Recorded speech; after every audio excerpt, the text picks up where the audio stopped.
¿Qué tal? ¿Cómo están? Muy buenas tardes ya. Iniciamos con toda esta semana, Pame. Volvieron los estudiantes acá a la Universidad de Concepción. Rutina, lo que vamos a ver durante los próximos días. Ya comienza a sentirse toda la energía de marzo, volver obviamente a todas nuestras actividades, pero también a lograr esos objetivos que todos y todas queremos también alcanzar durante el año. Hoy vamos a tener un programa con entrevistas bastante interesantes vinculadas a lo que se está haciendo en materia de innovación, vinculada con el lenguaje, pero también cómo se viene el cambio de mando y obviamente las novedades que se presentan en este tema. Son las 2 de la tarde ya con 4 minutos y de acuerdo a la Dirección Meteorológica de Chile tenemos una temperatura para hoy, específicamente el lunes 9, para Concepción de 22 grados, así que durante la tarde se va a ir despejando porque durante la mañana ahí tuvimos algunos cielos nublados. Sí, así va a estar durante los próximos días, si bien temperaturas cercanas a los 20 grados, pero ya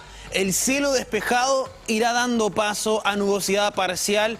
Gran parte de lo que se vendrá a futuro ya en esta antesala de lo que es el equinoccio que marca el inicio del otoño en este lugar del mundo. Estamos observando las cámaras de consecam.cl donde vemos un cielo totalmente despejado para lo que va a ser también esta semana en cuanto a la climatología. Vamos a revisar el tiempo para los próximos días. Vamos por el martes 10, donde vamos a comenzar durante la mañana con cielos totalmente cubiertos, pero ya durante la tarde totalmente despejado.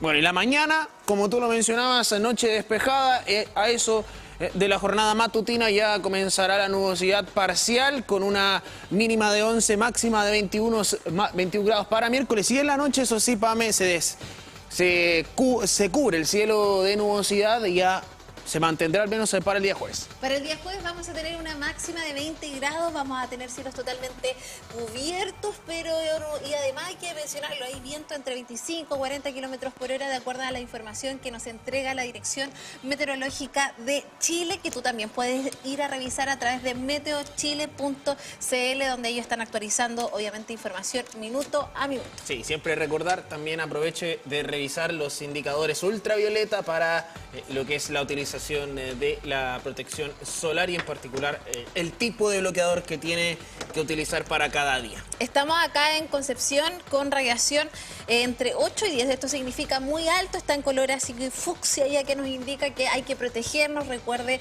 15 minutos antes de salir de su hogar y obviamente replicar este procedimiento cada 3 horas para que evite cualquier tipo de daño a su piel.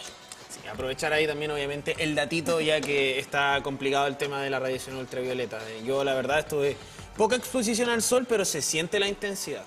Sí, no, yo debo decir que el otro día fui a hacer un trekking y el sol causó sus estragos. Me puso bloqueador de todas partes y se me olvidaron los brazos, así que bueno, estamos con esa complicación. Pero bueno, uno aprende y por lo mismo también le da ese consejo del día. Sí, que no se nos olvida los que tenemos el pelo corto, detrás del cuello, en las orejas, claro, sí. Las mujeres o las personas que tengan el pelo largo también, si se va a tomar el pelo, recuerde de echarse bloqueador.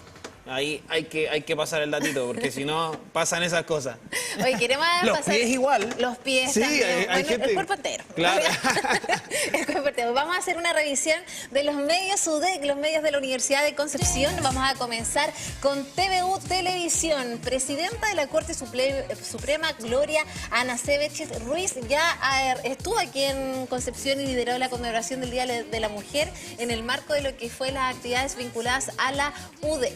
Recordar que nuestra Constanza Sarkis estuvo ahí en vivo y en directo en lo que ha sido también este espacio para conmemorar el Día de la Mujer acá en la Universidad de Concepción y tal como se menciona en nuestro portal, la presidenta de la Corte Suprema, ministra Gloria Ana Sebetxit Ruiz, encabezó el acto oficial de conmemoración del Día Internacional de la Mujer en la Universidad de Concepción, una instancia que reunió a autoridades universitarias y regionales, integrantes de la comunidad académica, funcionarias, funcionarios y estudiantes para reflexionar sobre los avances y desafíos en equidad de género con énfasis en el aparato público. El rector de la Universidad de Concepción, el doctor Carlos Saavedra Rubilar, resaltó la importancia de contar con la magistrada en una fecha significativa para la comunidad UDEC.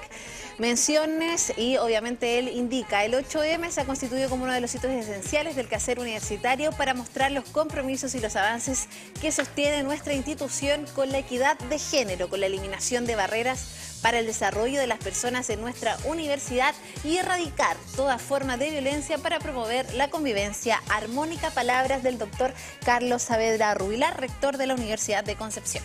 Le invitamos a revisar el informe completo, está disponible en tvu.cl y nosotros continuamos con nuestra revisión de los medios de la Universidad de Concepción y nos vamos a diarioconcepción.cl, algo que estuvimos anticipando el día viernes, Pame, porque alegría en el pueblo lotino, vuelven al profesionalismo tras esta agónica victoria a Cabrero en el estadio Asterro Arrebollado. Así es, porque era un partido que nosotros decíamos que independientemente del equipo que usted era de forma local, Lota con Cabrero dieron un tremendo espectáculo con más de 10.000 personas que disfrutaron esta alegría. Después de 9 años vuelve a la primera división Lota Schwager. Recordar que Lota también es una comuna que tiene una de las cantidades de monumentos y patrimonios históricos más importantes también dentro del país y sin duda el fútbol es uno más.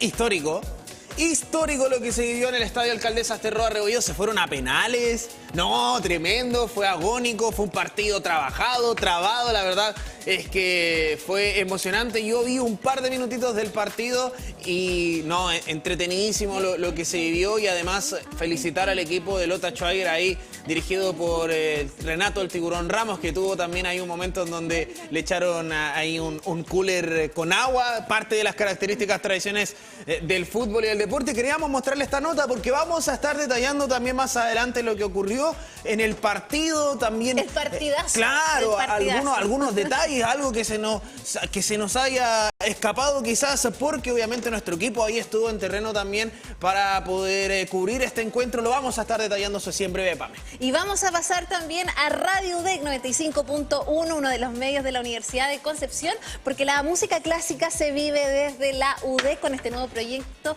UDEX que ha tenido, y yo creo que ha sido bastante innovador, porque a lo que fue el Tiny Desk, ¿cierto? Hoy en día ya tenemos diversos espacios donde la música clásica ha tomado protagonismo, por ejemplo, desde la rectoría, y ha sido bastante innovador. Nosotros a través de TVU Televisión hemos estado durante las mañanas transmitiendo lo que han sido estos conciertos y sin duda han contribuido a tomarse las mañanas de otra manera. Sí. Nosotros no queremos mostrar lo malo que está ocurriendo muchas veces dentro del día a día, sino más bien partir con música, que qué mejor que aportar también a la cultura. Sí, no, además hay un mensajito a Timothy Chalamet, desde este lugar del mundo, si me estás viendo, la ópera y el ballet sí tienen cabida y acá en la Universidad de Concepción nosotros lo destacamos y sobre todo a través de estos nuevos formatos que buscan también ahí visibilizar lo que se realiza, parte de la música docta que inunda también los espacios de diferentes formas, o sea, es la base musical de todo lo que viene después también. Hay que empezar a contemplar esto, además de que sirve, por ejemplo, para estudiar, sirve para relajarse, tiene un millón de utilidades el tener una música como de este estilo, además el formato entretenido. No sé si usted ha tenido la oportunidad de verlo, pero le invitamos a que pueda también ir a dejar su comentario, a participar también interactivamente dentro de lo que ha sido este proceso de creación de UDESC, que tiene su origen en Tiny Desk. Lo estuvimos comentando también y leyendo la noticia en extenso, por eso queremos invitarles a ustedes también a que sean protagonistas. Está disponible en YouTube para que lo vaya a revisar. Hay que recordar el tremendo trabajo de la Corporación de Desarrollo Cultural de la Universidad de Concepción, y qué mejor que a través de esta iniciativa. Fueron 3 locaciones, 3 sesiones donde la música clásica fue protagonista. Y con esta noticia nos vamos a la discusión para saludar a toda nuestra gente de la región de Ñuble con la discusión en Chillán. Ruta del Itata inicia ya entrega del TAC gratuito en Chillán. En el marco de la próxima implementación del sistema de peaje automatizado en la ruta del Itata, la concesionaria Ruta del Bosque iniciará este viernes 13 de marzo, escuche bien, la entrega gratuita de los dispositivos TAC para los usuarios que transitan por esta importante vía que conecta las regiones de Ñuble y Biobío.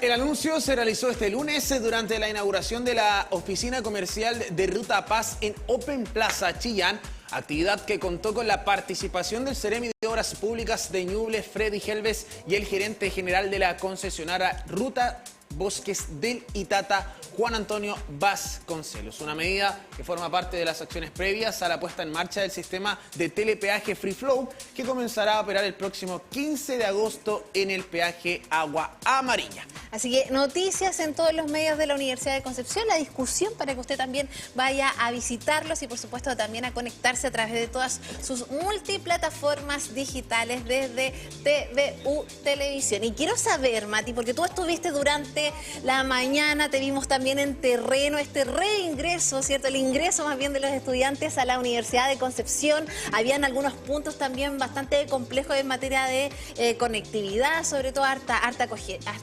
congestión, y yo quiero ver cómo lo sentiste tú, porque por lo menos he visto muchas caras nuevas. De hecho voy a cometer una infidencia.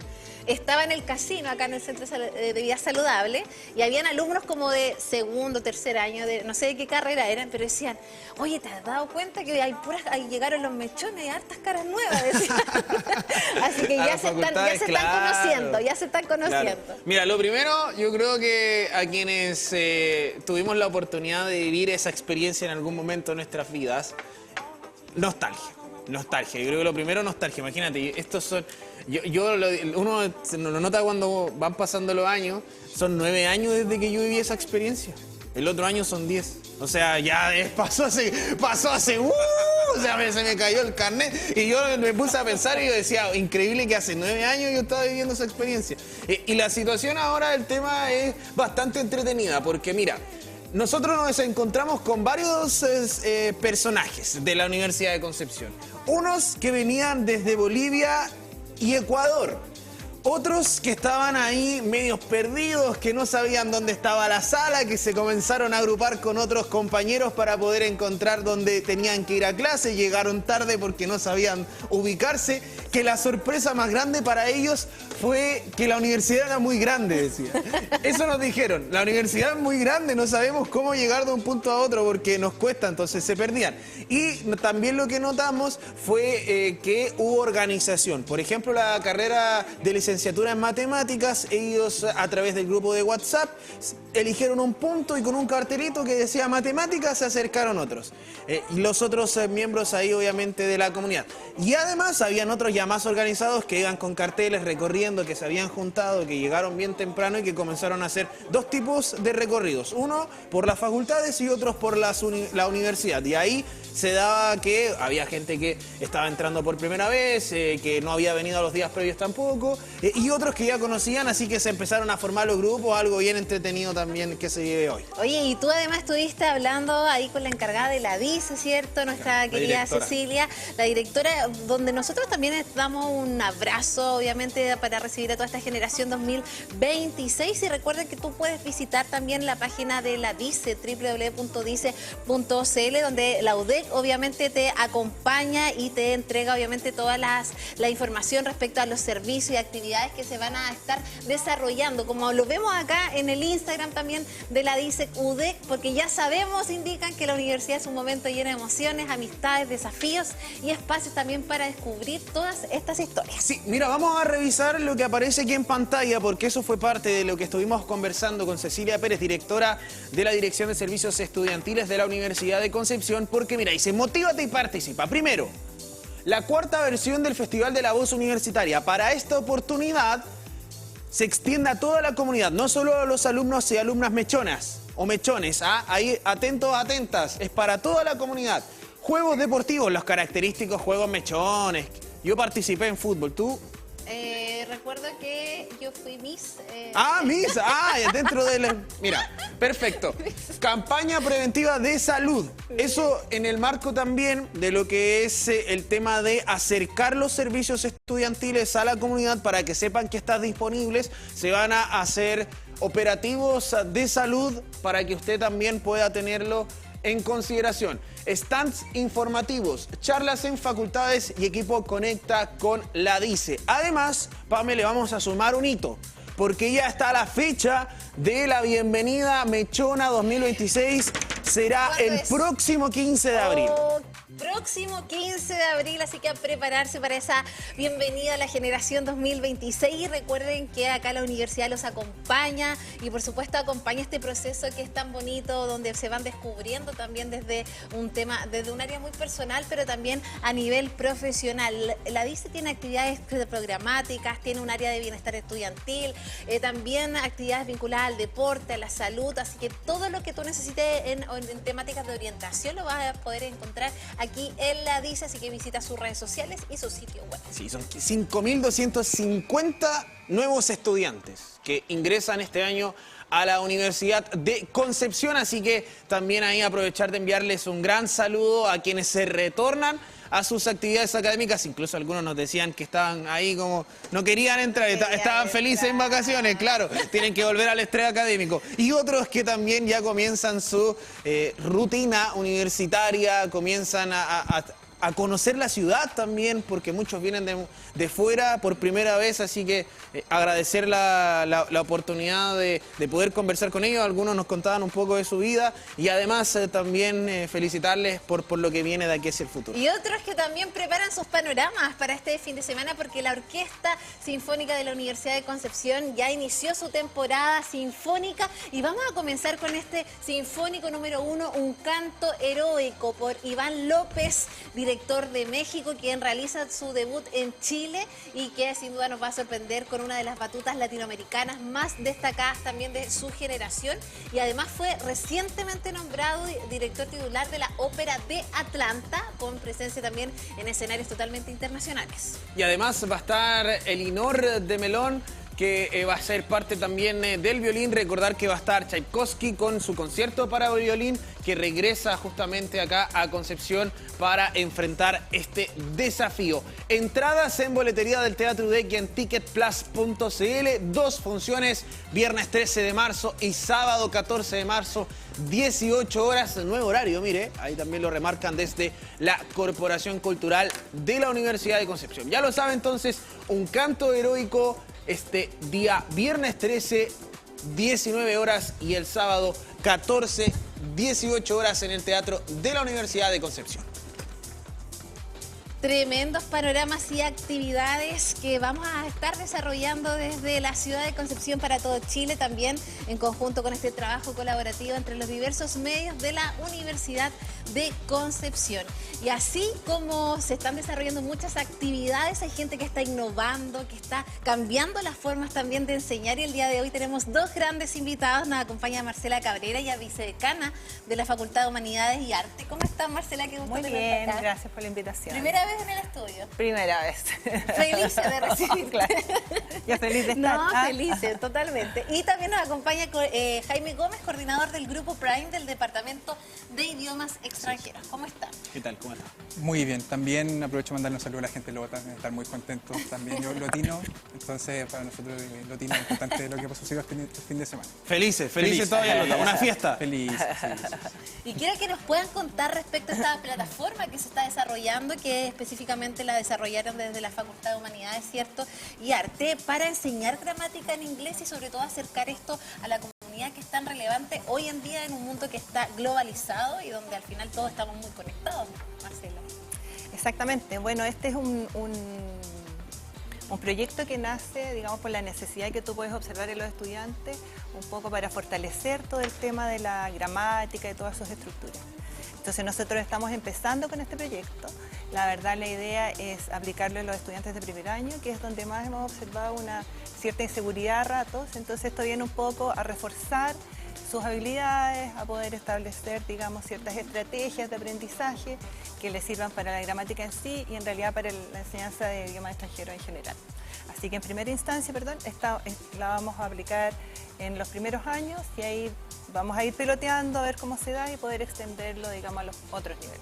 ¿Cómo nace la idea de generar una plataforma como esta y bajo qué parámetros también se ha ido generando el margen de cómo trabajar, de cómo llegar a finalmente que sea un aporte para los estudiantes? Sí, con Marcela hemos trabajado en esta asignatura ya 3 años más o menos. Entonces hemos observado que la práctica, la hora de laboratorio que los alumnos utilizan es muy importante. Y así también hemos observado que hay algunos que van a un cierto ritmo, otros que van en otro ritmo, entonces en cierto modo esto nos ayuda a nosotros a bonificar la estrategia, cosa de que todos los alumnos tengan la misma, sea más equitativo, que todos tengan acceso a la misma herramienta. Como te decía, la hora de laboratorio son muy importantes y a nosotros también nos permite hacer un proceso mucho más guiado del aprendizaje de estas estructuras tan necesarias a este nivel. Vicedecana, y en este contexto me gustaría que nos pueda también explicar cómo fueron desarrollando, por ejemplo, los contenidos teórico-prácticos, los ejercicios, cómo fueron un poco armando lo que esta plataforma para que este contenido sea bien didáctico y llegue a los estudiantes. Bueno, lo que pasa es que esto nosotros estamos recién iniciando, este es un proyecto adjudicado, es parte de los proyectos I3D de la Dirección de Docencia. Ya, esto nace, son 3 los docentes que participan, aquí hay solo 2 representantes, y la verdad, como mencionaba Jaime, como nosotros hemos estado trabajando, digamos, con estudiantes de primer año, hemos podido establecer ciertas necesidades. Y nos parecía que esta era una forma un poco de suplir esas necesidades. Ahora, toda la temática y todo está dada por la asignatura a la que nosotros nos queremos focalizar en este minuto. ¿Ya? Porque esto está específicamente como pensado inicialmente en una práctica específica de una asignatura determinada dentro del currículum de los estudiantes. Entonces, una vez que veamos los resultados, a ver si efectivamente se producen algunos cambios, lo más probable es que los vamos a expandir a los niveles superiores. Hay un doble desafío aquí porque hay un tema con la gramática en español. Ya es un poco complejo. De hecho, nosotros hemos estado conversando acerca de esto, muchos de los alumnos, alumnas que entran al primer año. Básicamente la respuesta en muchas ocasiones es que ellos se preparan para la PSU, actualmente ahora la PAES.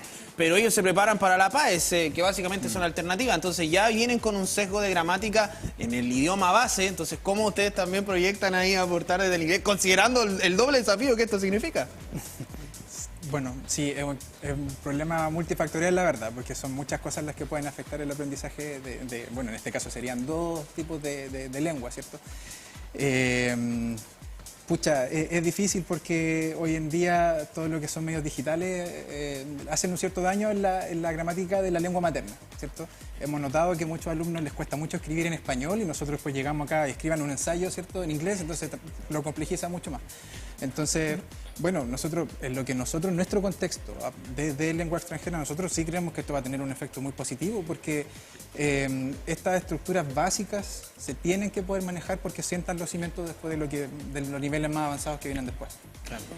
Y además que dentro de los objetivos nosotros queremos que efectivamente se encanten con la gramática, digamos que un poco se alejen de este susto, de lo que tú mencionas y todo, pero en definitiva que la forma de presentárselo, la forma de práctica, la forma en cómo ellos se pueden aproximar a la temática, que sea motivante.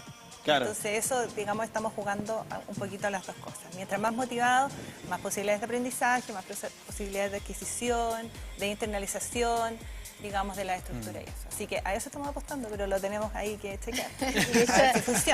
Parte de las investigaciones que desarrolla la Universidad de Concepción tiene relación con el poder internacionalizar muchas veces las investigaciones de sus mismos estudiantes. Y en este contexto, ¿dónde ustedes van identificando estas brechas desde, por ejemplo, la política pública? Me refiero desde un contexto más educativo, desde los programas que se implementan a nivel educacional desde las bases. O sea, ¿dónde ustedes consideran que hay falencias que es importante también avanzar para que cuando lleguen a la universidad no quizás tengan estas brechas que son mucho más amplias?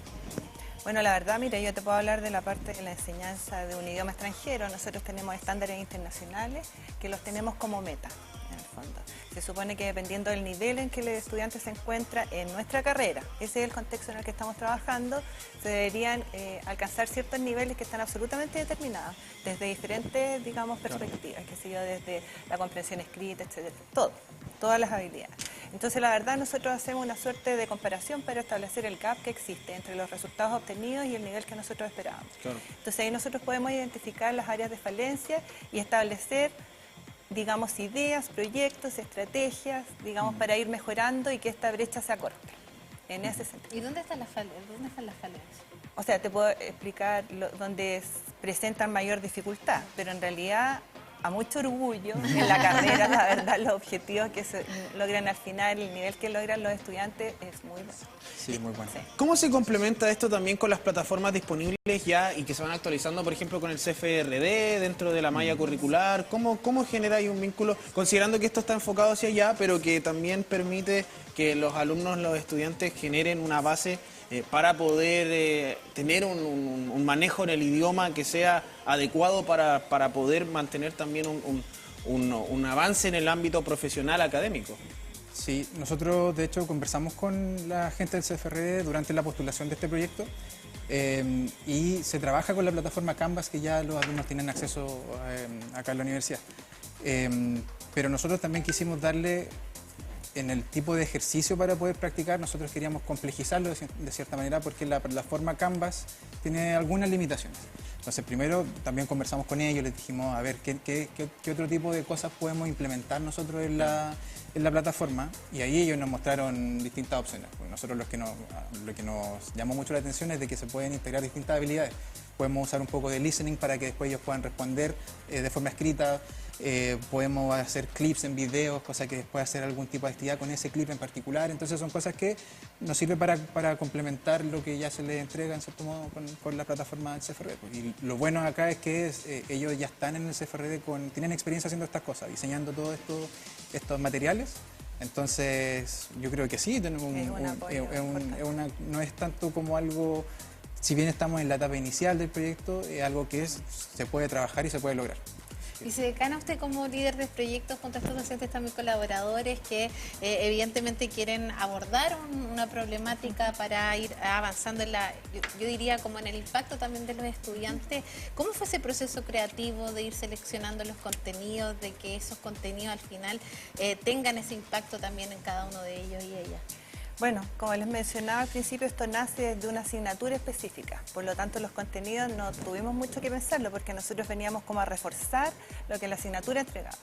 Entonces, en base a los resultados, nosotros fuimos viendo las falencias y nos guiamos, digamos, por lo que mencionaba el currículum en el fondo del programa.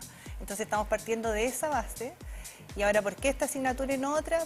Por los resultados que nosotros veíamos. Y como mencionaba Jaime, la idea es que sentar unas bases sólidas para que puedan seguir construyendo.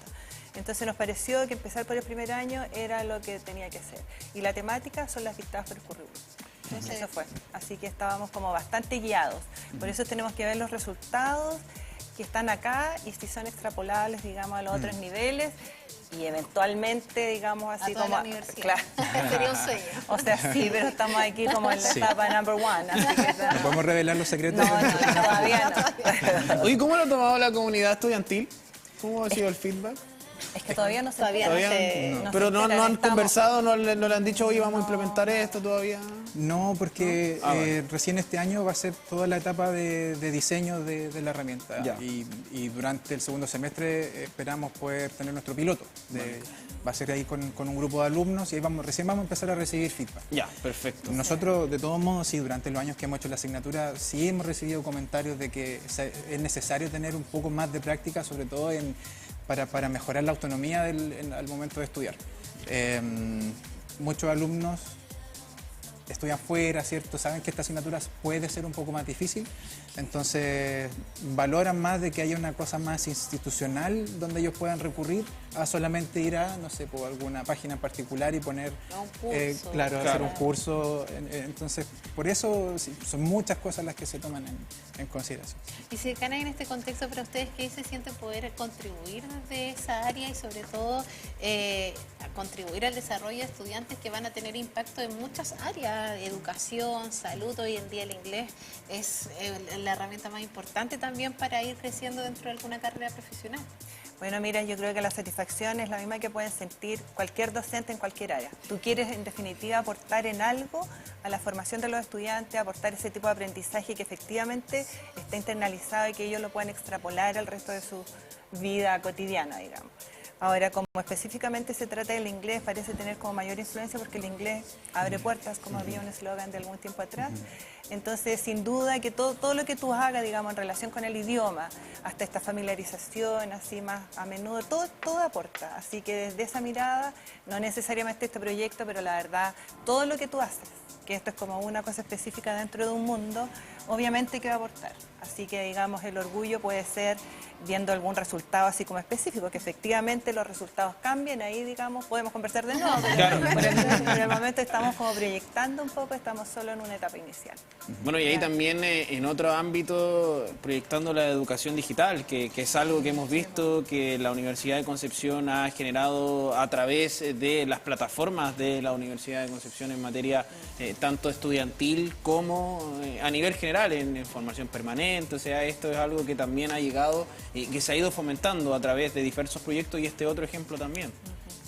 Sí, de hecho también nosotros lo tomamos en cuenta cuando estábamos planificando el proyecto, este objetivo que tiene la universidad de poder virtualizar ciertas asignaturas. Y en ese plan, ese objetivo general, creo que esta asignatura calza perfecto, porque es una asignatura que permite poder virtualizar 40% por lo menos de las horas de la asignatura que son destinadas a este tipo de cosas. Entonces, en ese sentido, sí, hoy en día lo hemos visto con todo lo importante que son las herramientas digitales.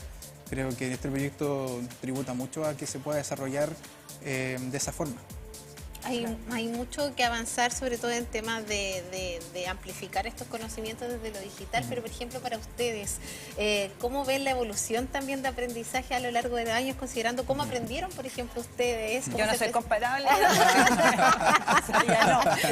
¿Qué te voy a contar? Pero me imagino que la metodología de enseñanza de la educación bueno, también van innovando a lo largo del tiempo. O sea, sin duda yo creo que esto un poco nace por eso, digamos, porque las estrategias de aprendizaje de los estudiantes no son comparables con otras formas, digamos así como. Entonces, un poco tratando de atender, digamos, las necesidades como digitales que tienen los estudiantes, sus formas de relacionarse, es que nacen estas iniciativas, digamos, porque claramente yo podría decir, no, si la forma como yo aprendí fue súper efectiva, pero hace harto tiempo. ¿Le gustaría hay que adecuar el contexto? Es que yo creo que son otros tiempos, porque en realidad ahora está como todo evolucionando. O sea, en ese tiempo obviamente tú te sorprendías antes cosas mucho menores que no nombraré porque no se van a imaginar. Ya, pero la verdad, esto obviamente está pensado por las nuevas generaciones, digamos. Tú sabes cómo estudian, cómo se relacionan, cómo interactúan con la tecnología, en qué la utilizan, en todo. Entonces, ¿por qué excluir de ella toda la parte educativa? Así que sí, un poco creemos que estamos aportando en eso, porque la idea como no es sacarla, es integrarla, pero de una manera, digamos, pedagógicamente adecuada. Y quiero que me puedan contar algo que habíamos hablado detrás de cámara, que es importante también visibilizarlo el día de hoy, el grupo Premium. Prime, perdón. Premium. Que también es importante poder relevar el día de hoy. Sí, el grupo Prime es nuestro grupo de investigación del Departamento de Idiomas Extranjeros. Yo tengo la suerte de ser el coordinador del grupo. Este grupo nació, es nuevo, recién cumplimos 2 años. Pero dentro de estos 2 años hemos logrado hacer muchas actividades, y algo que nos tiene muy orgullosos es que la semana pasada recién tuvimos nuestro primer congreso. Y bueno, puede venir muy de cerca el comentario, pero fue un éxito, hemos recibido muy buena retroalimentación y de eso nos tiene muy contentos. No, solo iba a mencionar que este grupo nace de la iniciativa de 3 docentes del Departamento de Idiomas Extranjeros, entre los cuales está Jaime y 2 personas que no están acá, y digamos un poco nosotros, aprovechándonos de su generosidad, porque básicamente es eso, digamos, invitaron a otros integrantes del departamento, y esto ha sido de verdad un éxito. Como que todas estas iniciativas, porque la gente siempre estaba haciendo cosas, investigaciones, se han podido como visualizar a través o relevar a través de este grupo. Entonces, la verdad, yo insisto que esto es posible solo a la generosidad de quienes lo iniciaron. La colaboración. Exactamente, es como la clave. Como era uno de los pilares de Prime, o sea, es uno de los pilares de Prime, de que en conjunto podamos empujar al resto a hacer más cosas. En el departamento habíamos observado que históricamente habían solo focos de trabajo. Pero la idea es de que aquí podamos canalizar la investigación y así más colegas se pueden motivar y podamos hacer más cosas. De hecho, este proyecto de docencia también se enmarca dentro de Esperamos también que esto nos ayude a tener algún tipo de investigación con los resultados del proyecto. Entonces, hasta ahora yo creo que son muchos positivos los que tenemos gracias a lo que hemos hecho con Prime, y de verdad estamos contentos porque estamos muy activos, estamos haciendo cosas, como les digo, después del Congreso nos llegaron muchos comentarios, personas diciendo ¿cuándo viene el otro Congreso? O sea, de verdad es como, pucha, claro, es harto trabajo, pero también... más presión. Claro. Sí. Pero nos tiene contentos, así que sí, estamos ahí haciéndole harto empeño con ¿Pero qué es Prime. lo que se más se destacaba? Habían 3 ejes de los cuales... ¿Del Congreso? Sí. Sí, principalmente, bueno, en Prime tenemos como algunos, lo que les mencionaba de pilares, tenemos uno de los principales, que es la adquisición y enseñanza de idiomas. Tenemos la traductología, en el departamento tenemos principalmente inglés, francés y alemán, y también está este eje cultural. Entonces, con el Congreso queríamos, ojalá, tocar esos 3 bajo el concepto también de la interdisciplina. Entonces, nos llegaron muchas ponencias de gente de distintas áreas, favoreciendo uno de estos ejes, que era la adquisición, la enseñanza, la traductología y temas más como sociales y culturales que tienen que ver con el idioma. Así que, no, yo debo decir que contento con la convocatoria, llegaron muchas ponencias, en un principio dijimos, chuta, hay que llenar el programa, y llegamos a un momento donde ya tuvimos que seleccionar y tuvimos lamentablemente que dejar gente fuera de las ponencias. Entonces, para hacer nuestra primera convocatoria a nivel nacional... internacional. Nacional el primero y el próximo va a ser internacional. Mira, qué buena. Aunque sí ponencia llegaron de... ponencias internacionales que también fueron aceptadas. Pero claro, el llamado fue más nacional, pero sí tuvimos ahí gente de Argentina, de Estados Unidos y de China también, que hicieron sus presentaciones y mezclando distintos temas. Por eso les digo, la interdisciplina es un eje. Gente que trabaja con teatro, gente que trabaja con música. Entonces, de verdad, y todo tributando a la enseñanza, adquisición y todo lo que les mencionaba antes en relación a idioma. Oye, tremendo, aprovechamos ahí, un aplauso para todo el equipo, por supuesto, que está detrás de este tipo de iniciativas, pero también de un trabajo colaborativo, interdisciplinario, para también proyectar la investigación científica que se hace en la Facultad de Humanidades y Artes, así que queremos agradecerle a ustedes también por estar con nosotros, por lo que están realizando también, así que esperamos el segundo semestre ya con el piloto, volver a conversar. Puede ser. Sí, por supuesto, dejamos la invitación desde ya. Ya, me parece. Súper, ok, muchas gracias. Queremos agradecerle acá a Marcela Cabrera, vicedecana de la Facultad de Humanidades y Arte, y Jaime Gómez, también coordinador del grupo Prime del Departamento de Idiomas Extranjeros, por estar acá y por compartir todos los avances en esta materia. Y nosotros, Mati, los voy a invitar a ustedes. Sí, a ver. Se viene el cambio de mando.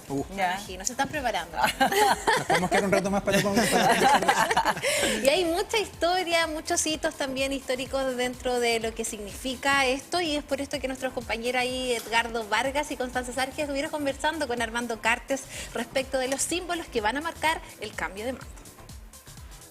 Vamos a hablar del cambio de mando y esta tradición, ¿cierto? Esta acción republicana, de cuándo surge y cómo proyecta también lo que va a ocurrir entre 2 presidentes que han tenido harto de materias polémicas en el último tiempo. O sea, antes de cuando surge, yo diría que el cambio de mando para mí es un proceso que parte justamente cuando se consolida la elección de un nuevo presidente y hasta que este entre en funciones. En el caso de Chile, la última elección, recordemos que la segunda vuelta fue el 14 de diciembre, el 15 ya estaban tomando desayuno el presidente electo Kast con el presidente Boric, lo que da inicio a un proceso con una cierta amistad cívica. ¿Eso no ocurre en todos los países? No, claro que no. Yo recuerdo el caso de Argentina, cuando ganó el presidente Macri, la presidenta Kirchner no quiso asistir al cambio de mando. O sea, quiero decirle que Chile es un valor, una tradición que tenemos que cuidar, la amistad cívica, porque hace que sea más fluido el proceso, hace que el gobierno entrante entre mejor informado, y también el pueblo valora eso, porque la elección es una competencia necesaria, pero después todos debemos mirar por el bien superior del país. Y entonces el día miércoles va a ser la culminación, porque ese día, en la ceremonia de cambio de mando, donde el presidente electo va a ser presidente en funciones, firma de inmediato el decreto en que sus ministros entran también en funciones, y eso echa a andar la nueva administración. Y el presidente saliente, antes, en el antiguo edificio del Congreso, salía por la puerta de atrás, con sus ministros en silencio, como un simple ciudadano. Hoy día no es así, sale por la puerta de adelante, pero también eso tenía un sentido simbólico. Y la pregunta, ¿cuándo parte esto? Bueno, no es un proceso exacto, pero uno podría decir que en 1831, cuando suma un presidente penquista, que es Joaquín Prieto Vial, ¿no es cierto? Ahí se hace una ceremonia formal, el consulado, que de alguna forma inicia una tradición que se proyecta en el tiempo, va creciendo. Pero siempre se recuerda que el primer presidente fue, por supuesto, Manuel Blanco Encalada, el año 26, porque recordemos que el año 26 fue el año del federalismo en Chile. De ahí entonces, si bien el federalismo no prendió, sí quedó la idea de presidente, siguiendo Estados Unidos, siguió la idea de dividir las provincias en 8, o sea, en el fondo quedó esa tradición tomada más bien del modelo norteamericano y hoy día tenemos presidente de la República que asume cada 11 de marzo. 11 de marzo desde el año 1990, el actual ciclo democrático, que este va a ser el 9º cambio de mando, o sea, vamos a superar un récord, porque solo hubo 8 en la democracia anterior, desde el año 32 hasta el año 63, 7 en el periodo 91 de la Revolución hasta el 25, así que vamos a superar un récord, nuestra propia democracia, y eso por lo tanto también es algo que hay que valorar y celebrar. Profe, cuéntame una cosa, porque vamos aprendiendo también con conversaciones como esta.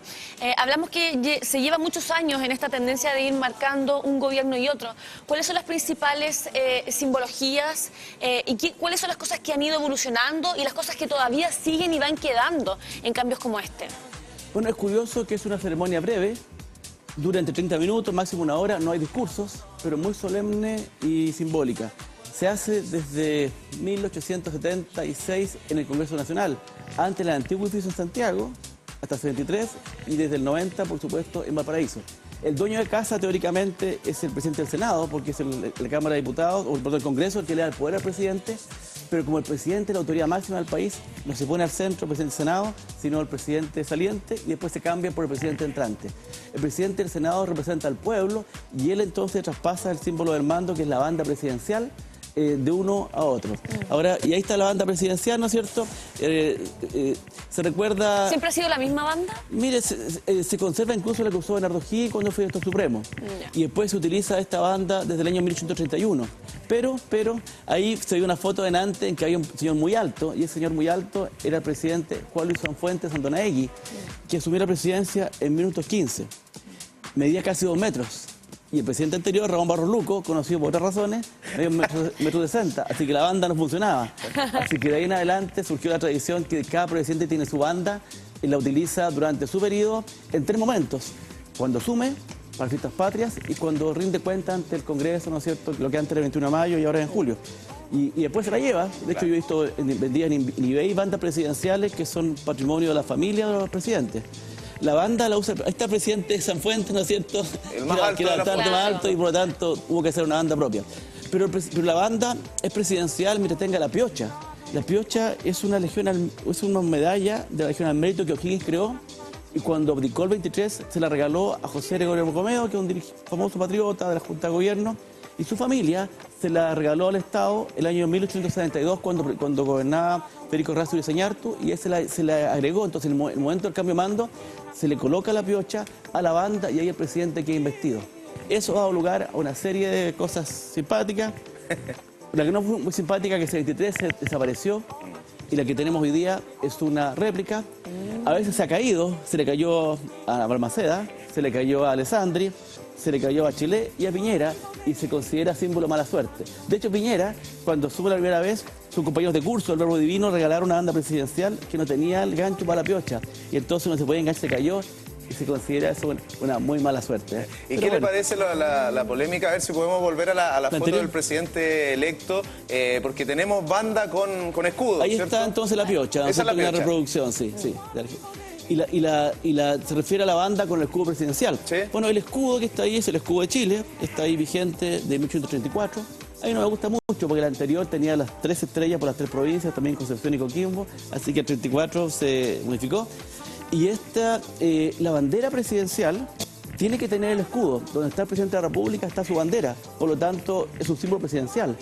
Y si hay bandas con escudo y sin escudo, da lo mismo. De hecho, hay muchos presidentes del pasado que lo usaban con el escudo y otros que no, y por lo tanto no es un error, no es una distorsión, y por lo tanto es legítimo que el presidente le ponga su sello, como el caso del presidente Kast, que parece que decidió usar el escudo de Chile. Así que parece que una polémica que no es polémica, sino más bien, como se diría, una falta de ignorancia. Claro, mire. Claro. Símbolos patrios, entonces, el escudo, la bandera, no la banda propiamente tal con la piocha, ¿cierto? La banda, la piocha y el escudo son también símbolos presidenciales, pero el hecho de que la Símbolo banda... presidencial, Claro, ya. y que la banda lleve el escudo no es ningún problema. Lo importante es que cuando lleva la piocha es que el presidente está en ejercicio. Si no, una banda sin piocha puede ser simplemente un elemento histórico nomás. Ahí se ve entonces... se dan varias paradojas porque, no sé, ahí está Lagos, esta es la banda O'Higgins, la original. Esa es la original. Claro. Sí, son fotos de la Cineteca. Así esta, es. sí, foto histórica. Fíjense que recordemos que el presidente Frey fue presidente de la República, fue expresidente y también fue presidente del Senado, así que le tocó en todos esos roles participar en la ceremonia. De hecho, Saldívar le entregó la banda a Lagos, siendo presidente del Senado Saldívar, pero Saldívar perdió la primaria contra Lagos, así que, Claro. en realidad, así que le dijo no te la voy a entregar, es decir, Lagos se puso nervioso. Hay un montón de cosas anecdóticas que han ocurrido. Pero bueno, cuando el presidente Piñera se la entregó, a Bachelet se la entregó a Piñera el 2010.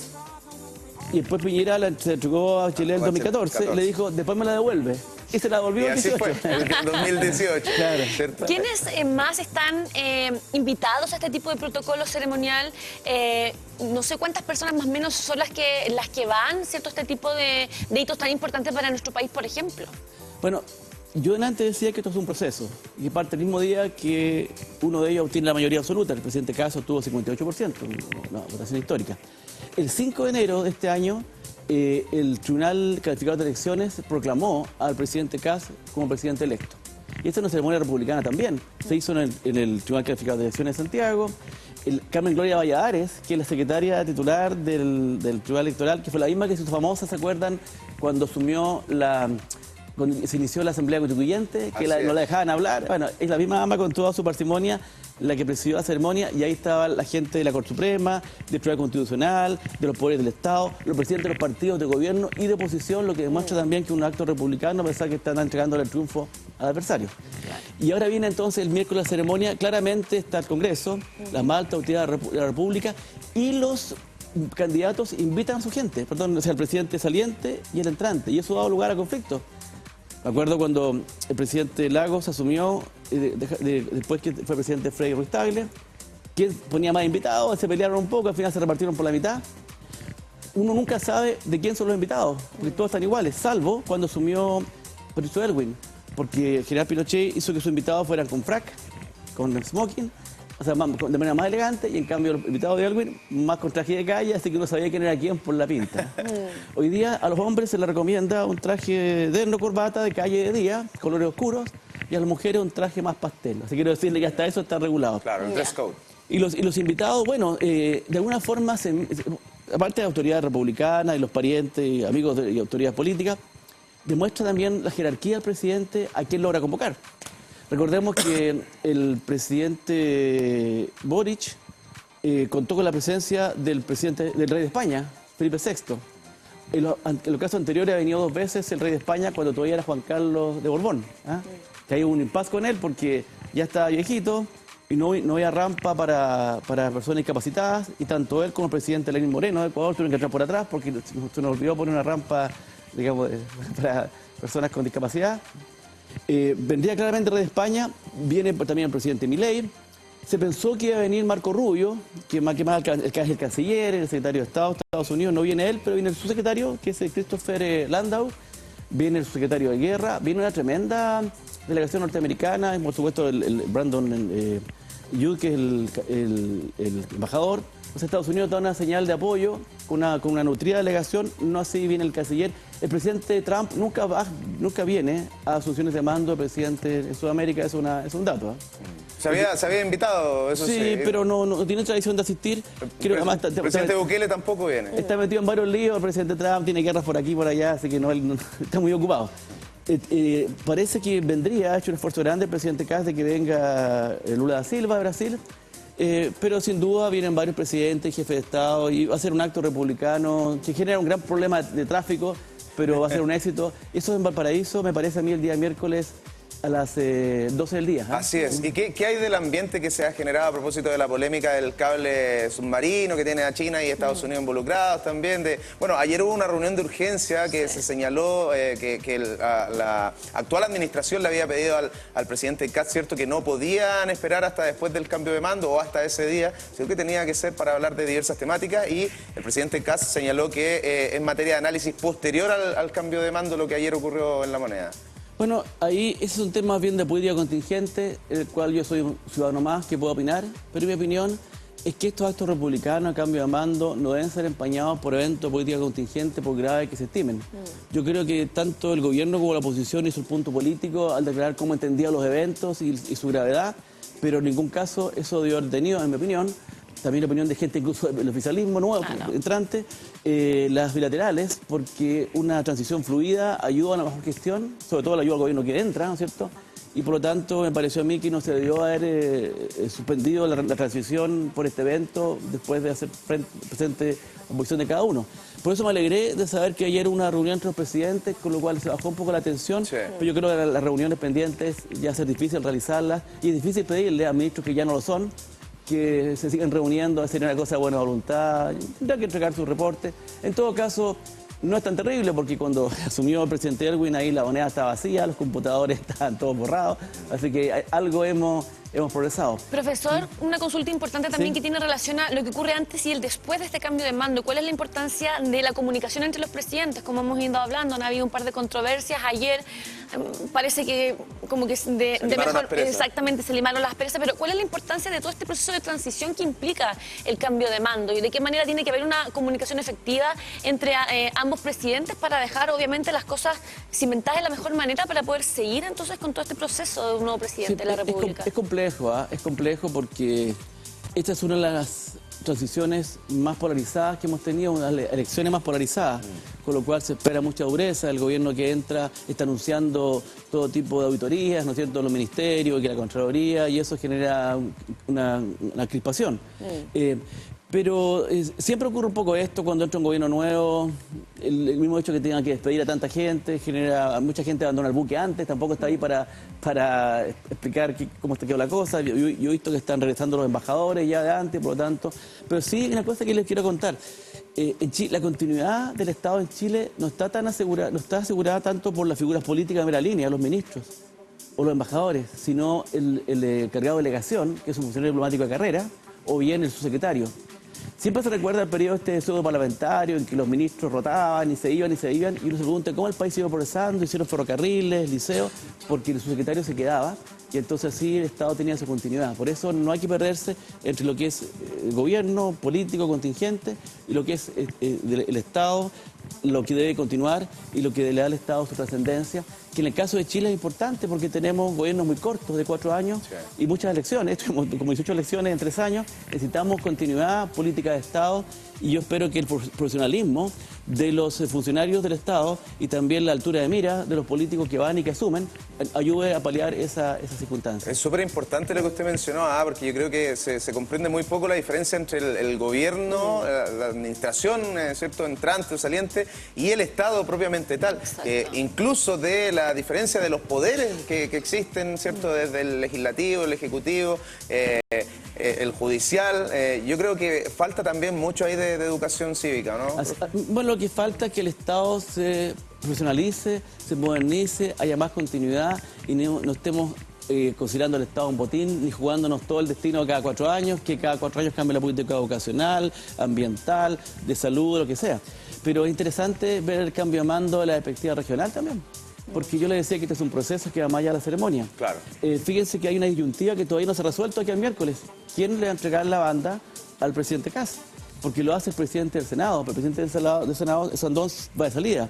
Hay que esta semana, de aquí al miércoles, decidir, a las 9 de la mañana el miércoles van a decidir quién va a ser el presidente o la presidenta del Senado. Porque suena mucho el nombre de Paulina Núñez, la senadora de RN, y le correspondería a ella. Y entonces el futuro oficialismo está ofreciendo 3 años nosotros, 1 año usted y el 4º año para Ivanovich, pero no están de acuerdo, así que por tanto todavía se mantiene esa disyuntiva. Eso es toda una negociación Exactamente, política. no son políticas, si finalmente la política está detrás de todo. Y entonces el presidente, antes de terminar la ceremonia, firma el decreto en que asumen sus ministros. Y fíjense lo siguiente, todos aquí especulamos sobre el gabinete regional, ¿no es cierto? suenan nombres, los Ceremi, algunos que ya sean por ganadores en el Facebook, ya, etcétera, ¿cierto? Pero eso, formalmente, solo existen Ceremis cuando el delegado presidencial le envía las ternas al ministro y el ministro tiene que existir. Tiene que ser ministro, y no hay ministros en Chile hasta el 11 de marzo. Claro. Entonces, aunque esté todo pensado y conversado, siempre se cae alguien a última hora. Vieron que se cayó el ministro de Minería el mismo día los nombraron. Entonces, ese día le llega la nómina al ministro y ya está todo conversado, la aprobará, o sea, yo creo que tipo 13. Y viene esta semana, tendremos gabinete regional y por tanto está todo atado, y por eso yo planteo que la ceremonia es importante, pero más bien este es un proceso que parte el día que se cuenta el último voto y el día que las nuevas autoridades están todas ya en función. Sabemos que Julio Nativia va a ser el delegado presidencial, ¿cierto? Una figura que fue importante también en la provincia de Arauco para el gobierno de Sebastián Piñera. Exactamente. Es así porque lo decide el presidente directamente. En cambio, los Ceremis tienen que participar los ministros que no existen. Claro. Julio Nativia, claro, él fue... Yo tengo un recuerdo cariñoso porque yo no lo conocía y él me invitó cuando era gobernador provincial a dar una charla a la gobernación, el último día de la gobernación. Porque recordemos que cuando se eligieron gobernadores regionales se acabaron las gobernaciones provinciales y sobre todo no existe hoy día delegación provincial de Concepción, solo existe en Arauco y en Biobío. Así que era el último, así que cerró la puerta por fuera. Y ahí la historia, entonces. Claro, entonces le interesaba la historia y ese día conversamos sobre la institución que para mí era heredera hasta la intendencia colonial. Y después vi que se volvió a Cañete, a su tierra. Y ahora fue convocado a tanta responsabilidad, lo que yo lo felicito y le deseo lo mejor. Bueno, hablábamos de él, ¿cierto? Y hablábamos antes también de esta negociación de quién va a ser el presidente o presidenta del Senado, pero también en la Seremía hay negociaciones de los partidos políticos, porque hay que repartirse todo aquello. Bueno, es tremendo. Quiero recordar que lamentablemente en este gobierno, y también un poco en el anterior, se demoró mucho en terminar de constituir el gabinete regional, entre los equilibrios políticos, entre las personas que se caían porque los currículos tenían ahí falla, entre las publicaciones que hicieron las redes. Publicaciones en redes sociales. Entonces, eso es complejo porque la idea es trabajar del primer día y hay 3 meses para poder tomar decisiones, pero es complejo porque son muchas variables las que entran y esperemos que ahora sea con menos ripios, digamos, como se dice, el inicio del gobierno y todos los equipos estén conformados pronto para que empecemos a trabajar sin pérdida de tiempo, porque la famosa luna de miel dura cada vez menos y por lo tanto lo que no se hizo el primer año o el segundo ya no ocurrió. Sí, la oposición ahí va a estar bien atenta también. Claro. Es un tema importante ese de poder aprovechar al máximo porque se sabe ya, como usted dice, hace 3 meses, ¿cierto?, que se va a hacer gobierno y cómo no van a estar también las personas adecuadas, cómo no va a haber una búsqueda. Esto ha pasado en todos los cambios de mando, de que se demora mucho en conformar el gabinete regional. Sí, pero también lo que yo observo es que en los gabinetes incluso ministeriales, primero van los amigos, van los que se sacrificaron en la campaña siendo candidatos perdedores, algunos emblemáticos como pueden ser el Ministerio de Mujeres, el Ministerio Ciudadano, lo que sea, y después vuelven los Panzer, los políticos experimentados, los que tienen llegada al Congreso y a los 6 meses, o los que no anduvieron bien, y se produce un ajuste. Y parece que eso es un poco... Esa es la tónica, con Piñera, Bachelet, claro, con Boric. Y también a nivel regional se produce esa lógica de primero los que hay que nombrar y después los que saben hacer la pega. Sí. Esperemos que sean los mismos y haya continuidad, porque la continuidad de los equipos es parte de la eficacia del trabajo. Ahora las redes sociales hoy día, que son máquinas de moler carne, alguien dice una frase desafortunada o la dijo de 5 años atrás. Y vimos el caso de Piñera, que ahí hay ministro de Cultura, que duró un día, 24 horas. Exacto. Es muy lamentable, yo creo que la gente, claro, está presa de sus dichos, pero frases del pasado en un contexto, no sé si es suficiente para inhibir o anular un profesional. Bueno, es tema conversable, hay cosas muy graves también, digamos. Claro. Pero eso también es una complejidad que se ha introducido. ¿Y usted comparte eso de que hay ministerios que tienen mayor exposición y que son como los botines? Por ejemplo, siempre se habla de obras públicas, que tiene casi puras buenas noticias, porque hay inauguraciones, hay cortes de cinta, y eso puede ser una catapulta también para otro posicionamiento. Eso de todas maneras, de hecho aquí en la región se discutió mucho el tema del cargo del delegado presidencial y que parece que los poderes fácticos en la política local, representados por personas que tuvieran poder electoral, querían que quedara su candidato o que no quedara el del otro por lo menos, porque eso después ya se sacan cálculos electorales por la próxima elección parlamentaria. Entonces eso es parte de la ecuación. Ahora, el caso del Estado de Chile es un poco distinto a otros países, porque en Chile el Estado es rico y el país es relativamente pobre, porque la riqueza del Estado viene de la minería. Entonces el Estado recauda mucho no como en Argentina el campo es la riqueza y por tanto se reparte de manera menos pareja por muchas provincias.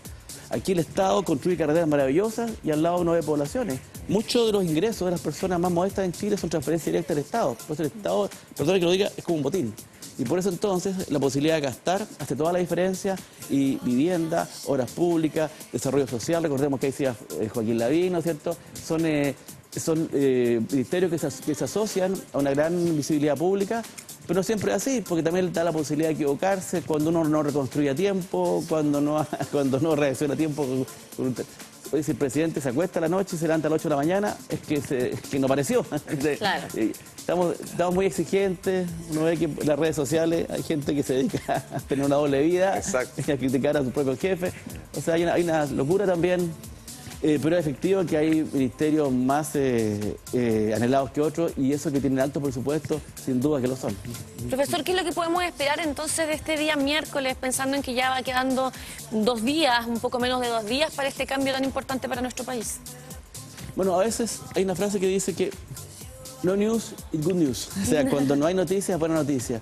Aquí se espera que la ceremonia sea republicana, cumpla su función emblemática de a los chilenos representarnos y enorgullecernos con la tradición que tenemos de amistad cívica, en que si bien podemos competir electoralmente, políticamente, son adversarios y no enemigos, que la democracia es un mecanismo para resolver disputas y elimina la violencia de la política, y por eso esperamos que ese día no haya violencia en las calles, no haya grandes cosas que lamentar, y que la noticia sea justamente que nuestra democracia sigue funcionando, y que a pesar de las disputas, la legitimidad que ya se construyó con un sistema electoral que el mismo día no entrega resultados y que nadie duda, también se ve con la transición en que el mismo día que corresponde al presidente asume y las instituciones funcionan. Esto que nos parece obvio no es tan obvio, porque uno ve que incluso la gran potencia mundial hegemónica, Estados Unidos, en la última elección se discutió el resultado, vemos que algunos quieren perpetuarse en el poder más allá de lo que le corresponde.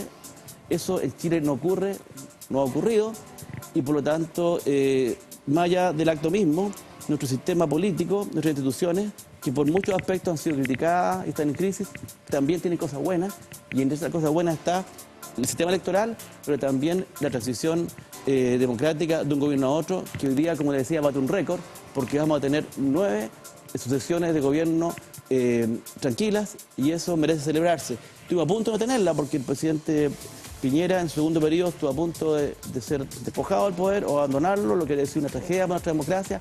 Por suerte no ocurrió, y eso nos permite hoy día entonces celebrar un nuevo cambio de mando en esta nueva democracia, y yo digo que esa es una buena noticia para todos. Va a ser tema de esta semana sin duda el cambio de mando. Le agradecemos a Armando Carte, abogado, doctor en historia, profesor titular además de nuestra Universidad de Concepción. Que tenga una excelente semana, profe. Muchas gracias. Muchas gracias por...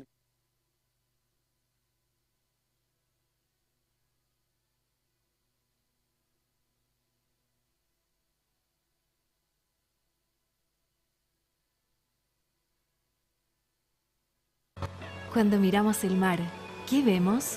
Desde la Universidad de Concepción vemos ciencia, arte, biodiversidad y trabajo. Vemos nuestro futuro.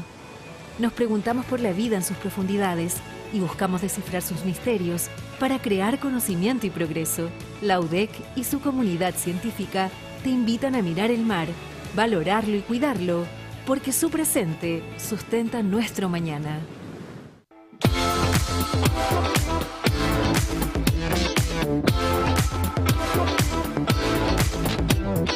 Cada jornada, la Universidad de Concepción abre un espacio de reflexión y diálogo para los temas que marcan la agenda regional y nacional.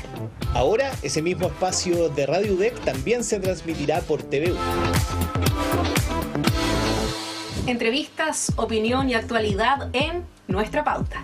De lunes a viernes entre 8 y 9 de la mañana. Nuestra Pauta, AM, el noticiero de Radio Universidad de Concepción. De lunes a viernes a partir de las 8 de la mañana por las plataformas de Medios UDEC.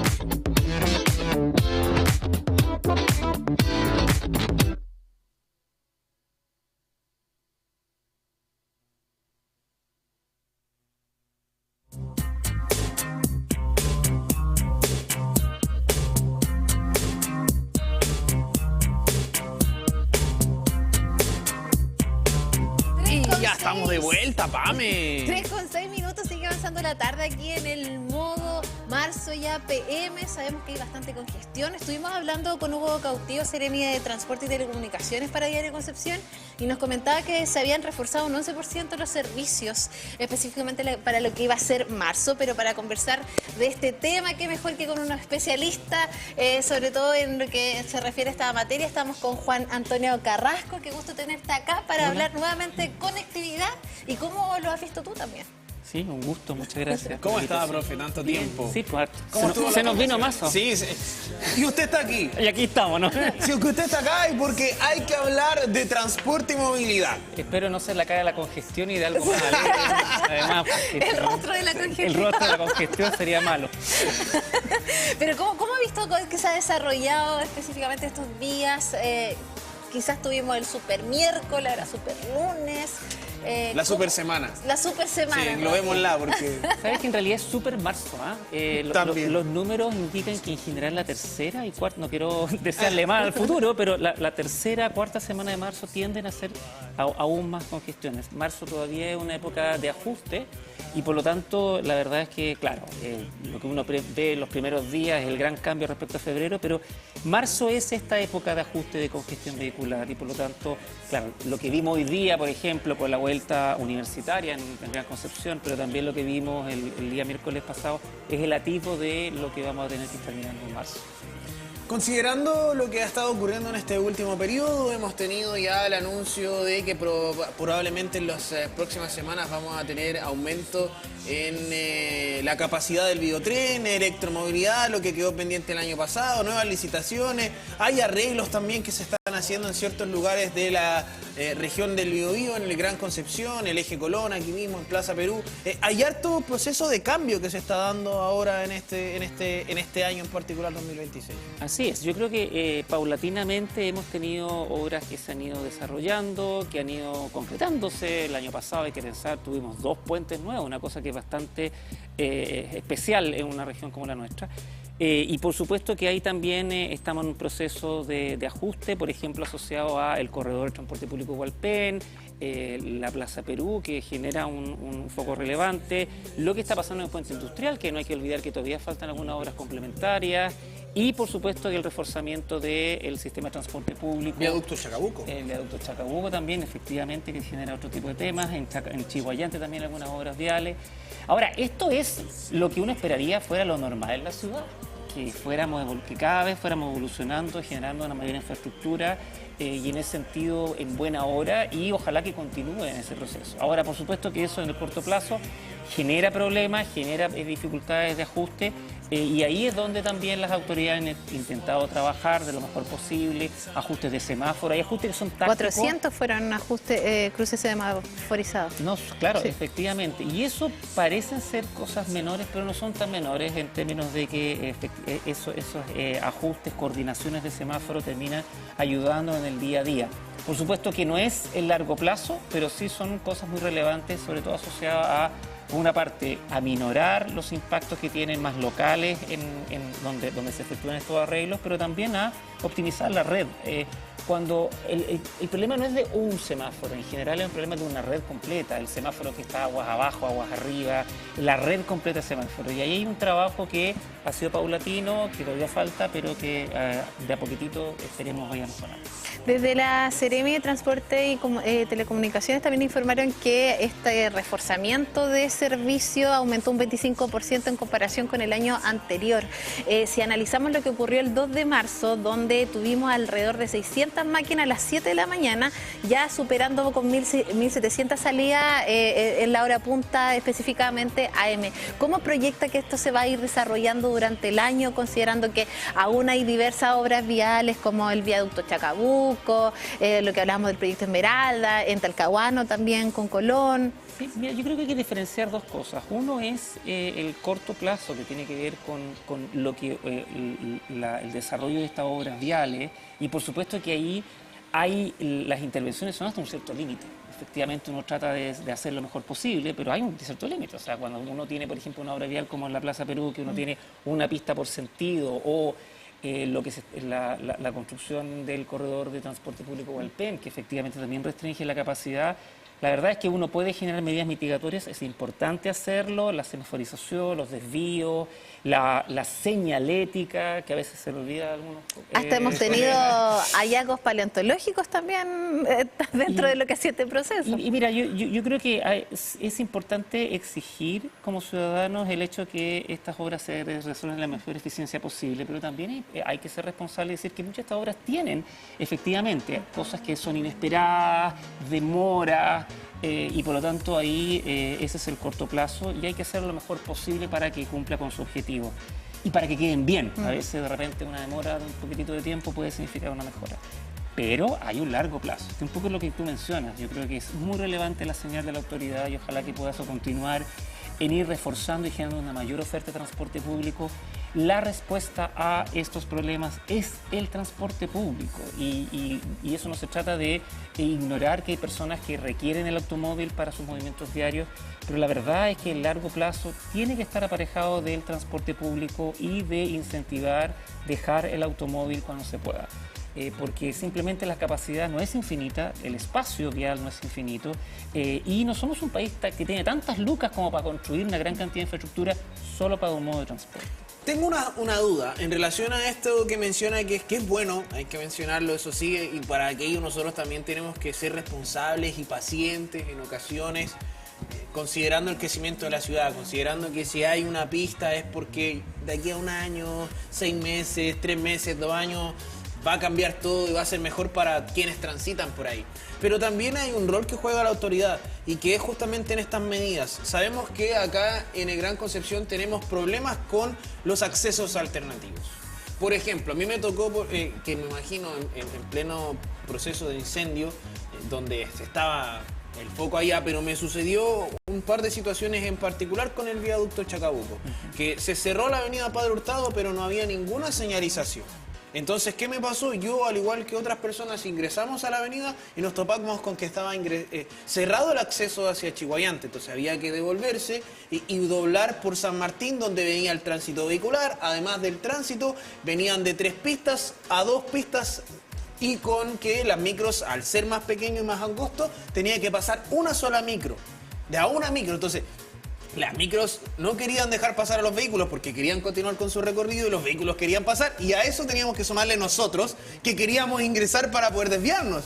Entonces finalmente se ocasionó un cuello de botella y ahí no había señalización. Lamentablemente no había señalización, no estaba correctamente avisado en el espacio público, porque también me metí a las redes sociales, tampoco estaba tan avisado y la situación generó molestia. ¿Qué es lo que ocurre con esto en particular? Con la señalización, con la demarcación de vías alternativas, de vaya por acá, porque eso pareciera que es como mal a nivel general, de que en Chile no estamos tan adecuados a tener una señalización como corresponde. Mira, una cosa yo creo que hay 2 tipos de señalización que es importante decirlo. Por una parte, las señaléticas son relevantes cada vez más para poder guiar a las personas en el día a día, digamos, lo de lo cotidiano.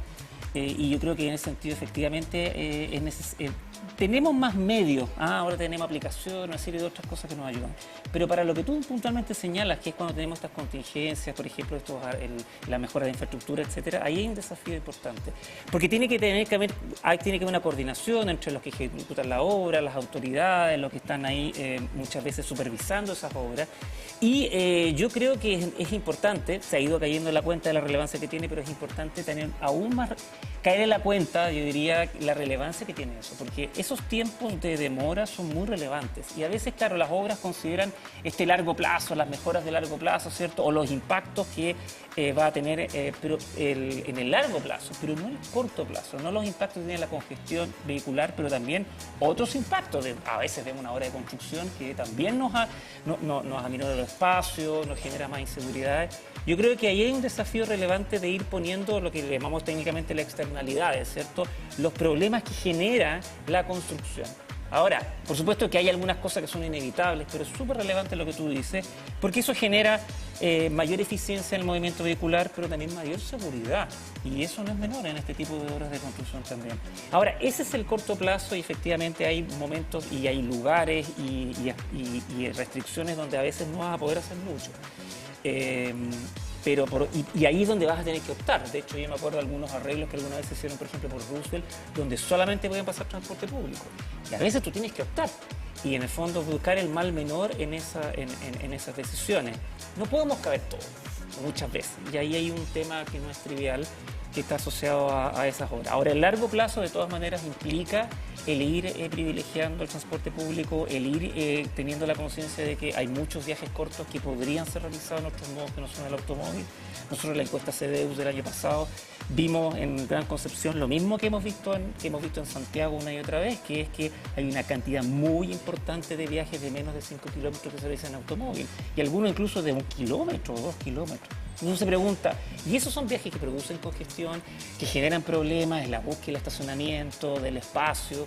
Yo creo que ahí hay harto que trabajar todavía y un desafío no menor. Ahí hablamos de la intermodalidad, lo hemos conversado también de poder ser una ciudad mucho más sustentable desde también los medios de transporte. De hecho, precisamente hoy, por ejemplo, EFE incorporó nuevas frecuencias también al servicio de Biotren, específicamente 7 en línea 2, Concepción Coronel, y 5 en línea 1 entre Hualqui y Talcahuano. ¿Qué tan importante es reforzar obviamente estos servicios, no solamente desde los taxibuses, sino también desde el trabajo que realiza EFE, considerando que permite, por ejemplo, la intermodalidad dentro de la ciudad en estas horas que son bastante complejas? Muchas veces quizás sería mucho más fácil, por ejemplo, me bajo en el Biotren y de ahí me voy en bicicleta, y es mucho quizás más fácil poder llegar a los lugares donde me voy a desarrollar, por ejemplo. Totalmente. Yo creo que efectivamente en este momento tenemos un Biotren que ha sido muy importante, que es muy importante en el corredor de la Ruta 160 de Coronel. Y yo creo que también tenemos que vislumbrar lo que va a ocurrir en paralelo, esta licitación de transporte público, donde la expectativa es que efectivamente vamos a tener un mejor sistema de buses. No son sistemas que compiten, al contrario, son sistemas complementarios. Es muy importante tener ambos de muy buena calidad. Y lo que tú mencionas es la intermodalidad. Existe un biobús, pero efectivamente uno esperaría que en el futuro podríamos tener un sistema más reforzado en ese sentido.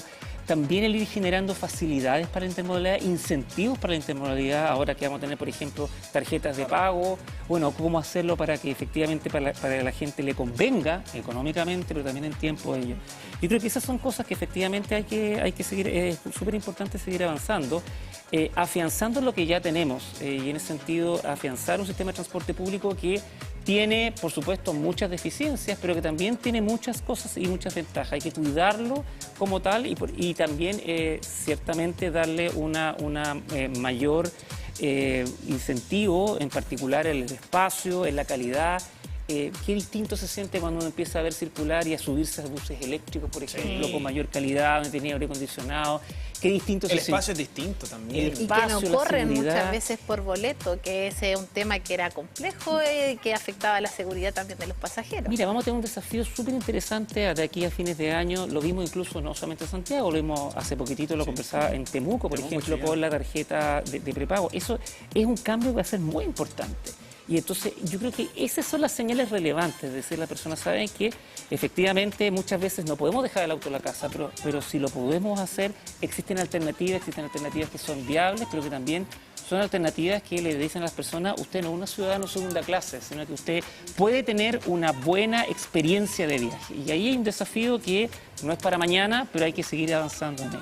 Claro, y hay que hacer un cambio cultural también, que provenga desde una infraestructura, pero también desde la gente, porque nosotros también vamos a tener un rol fundamental que es el cuidado de estos medios de transporte, y que también conlleva a algo que nosotros hemos comentado en otras oportunidades y que ocurre también, por ejemplo, a propósito del tema del puente industrial, y que uno también tiene que tomar en consideración, y aquí a mí me ha hecho razón desde que se lo escuché. Y después cuando lo voy analizando, y que tiene que ver por el tema de cargo por servicio. O sea, si usted va a utilizar el auto y el auto contamina y quiere utilizar una vía expedita, va a tener que tener un costo asociado, que en este caso es un costo vía TAG, que estaba vigente en el puente industrial. Es eso. Pero si nosotros queremos tener un mejor sistema de transporte, tenemos que contribuir, y para contribuir tenemos que pagar el pasaje, y eso es parte también de lo que se ha hecho el llamado para lo que se va a vivir próximamente. O sea, ya no vamos a tener el chofer que te va a estar viendo y cortando el boleto y que se va a enojar cuando no le pagas o si no le pagas, sino que va a estar la tarjeta, quizás el chofer más adelante va a estar encerrado, ni siquiera va a tener contacto, pero va a depender de cada una pagar, y también ahí tenemos que responsabilizarnos. Totalmente, me va a quitar la pega porque es exactamente lo mismo, que tiene que ver con esa otra pata, que, y que de repente no es muy políticamente correcto, pero efectivamente los automovilistas y el automóvil tienen que pagar un costo mayor que es el que genera la sociedad. Exacto. Y eso todavía no se percibe, y esto es a nivel nacional, pero en particular en nuestra ciudad. Más allá del TAC, que es un instrumento primordialmente para pagar esa infraestructura, el automóvil es más caro para todas las personas, no solamente para la persona que maneja. Produce una externalidad de congestión que es un problema finalmente de mayores demoras a todas las personas. Y en ese sentido hay un desafío muy importante de ir generando mecanismos para que ese costo que se le genera a la sociedad también las mismas personas que utilizan el automóvil lo vayan pagando. No es popular. Es difícil que eso cuaje políticamente, pero es una cosa que hay que seguir diciendo porque es parte de la solución. Qué importante el poder reforzar también la importancia de promover una convivencia vial armónica y donde también los pasajeros estén en un transporte público que sea digno y que nos permita obviamente decir, esta opción me gusta mucho más que quizá andar en un vehículo porque es cómoda, porque tiene todas las condiciones que uno necesita también cuando se traslada, y hoy en día estamos transitando quizá a esa vereda. Pero ¿qué es lo que tú reforzarías dentro de lo que se ha hecho ya? Yo creo que parto por lo último que dije, yo creo que tenemos que reforzar el hecho de ir generando mecanismos de que los automovilistas vayan pagando sus costos. Y la fiscalización. Sobre todo a los medios, a los taxibuses, por ejemplo. Bueno, pasan varias cosas. Yo creo que por una parte es eso en los casos de los automovilistas. Yo creo que tenemos que generar también un mejor, yo diría más fiscalización en términos de ir siempre uno podría hablar de tres cosas, que es la que me mencionaron en viejos tiempos cuando era estudiante, era la ingeniería, la educación y el imperio de la ley. La ingeniería tiene que ver con tener buenos diseños viales, que sean seguros, una buena infraestructura de transporte público. La educación, que tiene que ver con que nosotros también, lo que tú hablabas del cambio cultural, pero también el ir mirando que nuestras calles tienen que tener a distintas personas, y el imperio de la ley. Y ahí la fiscalización es muy importante en términos de poder efectivamente fiscalizar el hecho de que la calidad del servicio, los mínimos estándares de seguridad, por ejemplo, se cumplan, tanto para el transporte público como para los automóviles. Porque en San Pedro, por ejemplo, todavía están pasando los camiones por la zona donde Mira, de hecho, no el otro día a un camión transitar. se le cayeron unos, ¿cómo se llaman estas que son bases de cemento? Se le cayeron a un material. Camión, un material de cemento, se le cayó en el Juan Pablo II. Y en el puente Juan Pablo II están prohibidos todo tipo de camión, independiente de su peso. Claro. Si es catalogado camión, está prohibido, pero parece que no lo entendemos. Es súper difícil, fíjate, porque ahí, déjame un poquito el más largo plazo o la cosa más amplia. Nosotros tenemos un desafío que no tiene Santiago, y es que tenemos un movimiento de carga muy relevante que es muy importante para la economía de la región.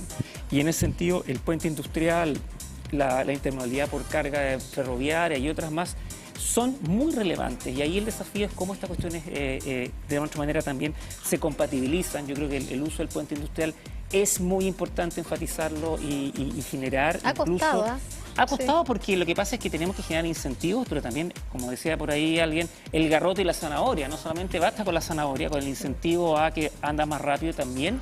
Yo creo que es importante el ir generando un poquitito más de lo que tú decías, de fiscalización, pero también el ir generando mayores señales para que más y más camiones utilizan, por ejemplo, el puente industrial. Y por supuesto que ahí viene la fiscalización. En el fondo yo entrego, pero también exijo que se cumplan ciertas normativas horarias, por ejemplo, normativas del lugar de circulación. El año pasado un tremendo camión que estaba a la mitad del centro de Concepción, claro. Cosas como esas. Por barro, ¿no? Sí, exactamente. Sí. Entonces, ahí yo creo que efectivamente hay una pega relevante. Por supuesto que no es nada trivial, porque pensando en la gran cantidad de transporte de carga que circula en la región y en la ciudad, pero por ahí va, yo creo. Pero también tiene que ir con ir generando estos incentivos, estas señales. A veces no son señales gratis, pero de ir señalando estas señales gratis en términos de costo para nuestro país, para el Estado, pero para que en el fondo podamos tener una circulación más segura y en particular separar camiones y el transporte de pasajeros, entendiendo que no podemos esconder a los camiones porque los camiones también son una fuente muy relevante económica. Son parte de la ciudad. ¿Cómo proyectas y evalúas también lo que se realizaron durante estos 4 años, por ejemplo, en lo que fue materia de infraestructura, vialidad, en cuanto a lo que se está haciendo acá en la región del Biobío y lo que se puede también venir? A ver, yo creo que han habido avances relevantes. Aquí también pongo mi otro sombrero de haber estado a cargo de la filial de FESUR. Y aquí lo clave es poder tener la mirada de Estado respecto a estos proyectos. Estos proyectos son largos, son difíciles, son proyectos que siempre tienen problemas. Tú hablabas del área arqueológico, también hay todo un tema asociado a cumplir con estándares medioambientales, a cumplir con la expectativa de las personas, a desafíos de ingeniería, etcétera. Yo creo que lo clave de estos últimos 4 años, pero también mirando un poquito para atrás, antes de esos 4 años, es, si uno mira cuáles han sido los proyectos exitosos, qué ha sido exitoso. Bueno, lo voy a decir desde la casa, el puente ferroviario, pero el puente ferroviario tiene 3 gobiernos. La licitación de transporte público es un proceso que lleva también varias administraciones que han trabajado, y no es porque han sido ineficientes, sino que porque han tenido que ir sorteando dificultades, pero con una mirada y una visión. En ese sentido, yo creo que eso es lo que necesitamos preservar y lo que ha sido exitoso de este gobierno, que es precisamente en las cosas donde se ha preservado una visión que viene de antes, que tiene que ver con el incentivo del transporte público, con mejorar la calidad del transporte público, tanto los buses, el mejorar la calidad del servicio de nuestro biotren, por ejemplo, en el caso de la región del Biobío. Y ahí yo creo que esa es la clave, y hay cosas de largo plazo que andan más lento. Por ejemplo, yo creo que una cosa donde tenemos que incentivar aún más tiene que ver con generar una infraestructura de bicicletas mucho mejor que la que tenemos. Yo creo que ahí hemos andado un poquito más lento de lo que deberíamos por distintas razones, pero por ahí yo proyectaría eso, las cosas que son de visión de largo plazo, que van más allá de un solo gobierno, son las que finalmente tienen el éxito necesario y son las claves para que tengamos una mejor ciudad. Para ir cerrando, concretando también este espacio, consultar por lo que ha sido el proceso de crecimiento demográfico.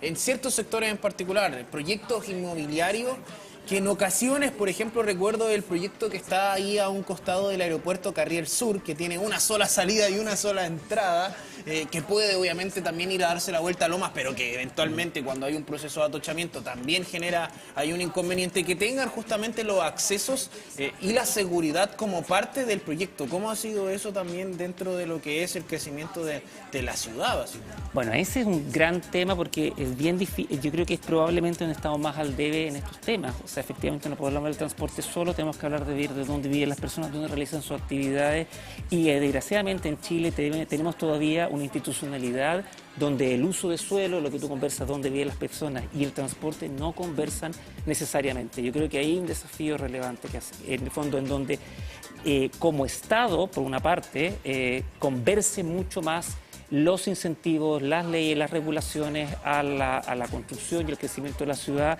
respecto al transporte.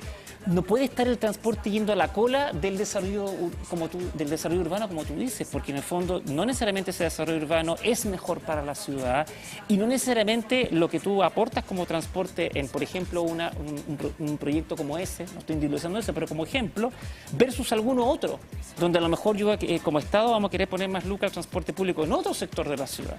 Esas decisiones, desgraciadamente, no están necesariamente integradas. Yo creo que hay un trabajo importante que hacer. Por ejemplo, también en términos de viviendas sociales, tenemos el problema que efectivamente las viviendas sociales son cada vez más en la periferia por muchas razones. Entonces este desafío empieza a ser no solamente MTT, sino que empieza el Ministerio de Transporte, sino que empieza a ser un desafío del Ministerio de Vivienda y de Bienes Nacionales y mucho más integrado. Y ahí es donde todavía queda harto derecho por hacer y donde tenemos que seguir ahí estando.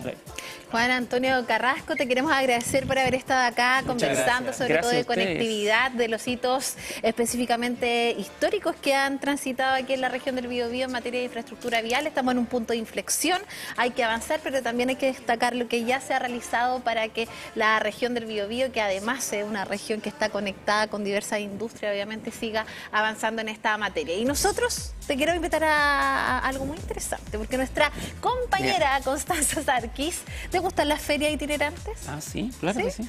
Mira, yo te tengo una que se va a realizar hasta el día sábado, específicamente en los tribunales, y nuestra querida Constanza Sarquis nos cuenta todos los detalles para que tú no te la pierdas. El pulso de nuestra nuestra programación también se mide desde el centro de Concepción, desde tribunales, donde vamos viendo un recorrido importante de distintos emprendedores, más de 50 que realizan este trabajo, ¿verdad?, de poder estar en ferias y reconocer el talento de tantos. Vamos a continuación y te invito a recorrer alguno, por ejemplo, de los oficios, en este caso madera. ¿Cómo estás? ¿Cuál es tu nombre? Buenos días, mi nombre es René Parada y soy artesano en madera de aquí de Concepción. ¿De Hualqui directamente o no? Sí, así es. Cuéntame, ¿hace cuánto tiempo que te dedicas al trabajo en madera y qué te parece hoy día estar desde tribunales una vez más en ferias que permiten visibilizar con mayor fuerza el trabajo de nuestros emprendedores y manufactureros? Bueno, yo me dediqué a la madera a contar de la pandemia, porque antes hacía otra actividad, pero con el tiempo disponible empecé a reinventarme y felizmente llegué a este hermoso trabajo que es la madera. Lo cual permite, desde la capacidad de uno, darle forma y cuerpo a cada uno de los productos que ofrece con el mejor de los talentos y que la gente se va feliz porque son productos de buena calidad y el mejor precio. Oye, tenemos distintos representativos también desde los productos que vas realizando.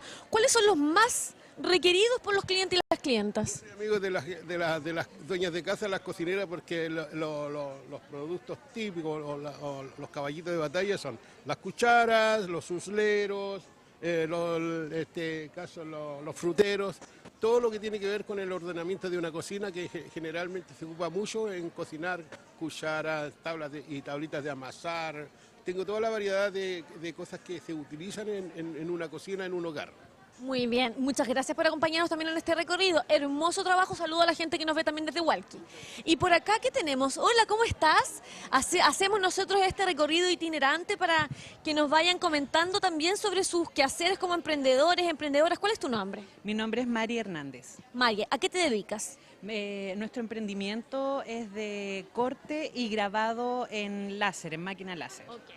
¿Cómo se realiza todo este corte y este trabajo creativo que también da vida a los animes, a tantas figuras representativas que podemos encontrar y tener en nuestro hogar gracias a tu trabajo? Mira, nosotros primero hacemos un diseño de lo que queremos, del cuadro que queremos llevar a cabo, y luego de eso, bueno, se traspasa a un programa, que ese programa después se conecta con la máquina y llevamos a cabo el tema de los cortes. Eso es como lo más simple, más simplificado. Y también, bueno, después tenemos estos cuadros que son pintados a mano, tienen otro trabajo detrás, aparte de los que son solamente siluetas. Súper, un trabajo espectacular también que podemos encontrar aquí en la feria. Muchas gracias por invitarnos a conocer también parte de tu trayectoria como emprendedora. Y no solamente encontramos este tipo de oficios, sino que también pensar en los productos para bebés, porque encontramos, por ejemplo, algunas cositas que los recién nacidos necesitan y que las mamás y los papás también. Hola, ¿cómo estás? ¿Cuál es tu nombre? Pamela. Pame, cuéntame, ¿qué cositas estamos presentando a continuación y que nos invita, por ejemplo, a hacer un buen regalo para nuestros recién nacidos? Todo de 0 a 6 meses. ¿Ya? Tengo mis zapatitos, que son mi producto estrella. ¡Qué hermosos los colores! Tejido a mano, a crochet. Esos son de 0 a 6 meses, 9 centímetros de suela. Es un solo tejido. Y esos son imitaciones de zapatos grandes, de adultos, que yo las hago en miniatura. Okay. Los chalequitos también. Los chalecos son todos de 0 a 6 meses, los cintillos, las camisetas, los sombreritos, todo listo para un baby shower. Oye, ¿qué te parece tener una feria como esta para poder exponer también tu trabajo? Súper bien, pues súper bien. Uno ama los espacios, desea los espacios. Ojalá hubieran más espacios para nosotros los emprendedores, para poder seguir trabajando y para poder que la gente vea nuestro arte, porque esto es un arte. El arte regional que también se va evidenciando desde nuestras ferias. Gracias por acompañarnos. También nos encontramos con la cosmética natural, chicos y chicas, ¿cierto? Porque siempre hablamos, por ejemplo, de, no sé, en este caso, de la abeja, de la miel, todo lo que podemos encontrar también dentro del proceso de la cosmética y otras cosas. Hola, ¿cómo estás? ¿Cuál es tu nombre? Mónica. Mónica, cuéntame los productos que hoy día tenemos al servicio de la gente que les gusta, por ejemplo, la miel y la capacidad también de este producto. Bueno, acá tenemos productos que salen desde los subproductos de la colmena, así como la cera de abeja, la miel, el polen, el propóleo. Y aparte lo natural dentro de la cosmética. Así que las personas que les gusta la apicultura pueden venir acá, hablamos de abeja y de un poquito más. Distintas pomadas, cuéntame detalles sobre los productos propiamente tal que aquí encontramos. Por ejemplo, aquí tenemos una pomada que es un ungüento hecho para las personas que sufren de acné. Está hecho con cera de abeja y el extracto blando de propóleo. Tenemos una pomada que es de matico, cera de abeja y la tintura madre del matico. Tenemos, por ejemplo, las tinturas madre que están hechas con las hierbas y el alcohol etílico. Perfecto, todos los productos cosméticos naturales que en base a la miel se pueden ir presentando. ¿De qué comuna eres? Soy de acá de Concepción. Muy bien, te agradecemos también el conocer parte de tu historia y de tu trayectoria. Vamos viendo un recorrido también de algunas artistas que hemos tenido la oportunidad de tener en otras ocasiones y que hoy día también nos invitan a reconocer el trayecto también desde el arte visual. ¿Cómo estás?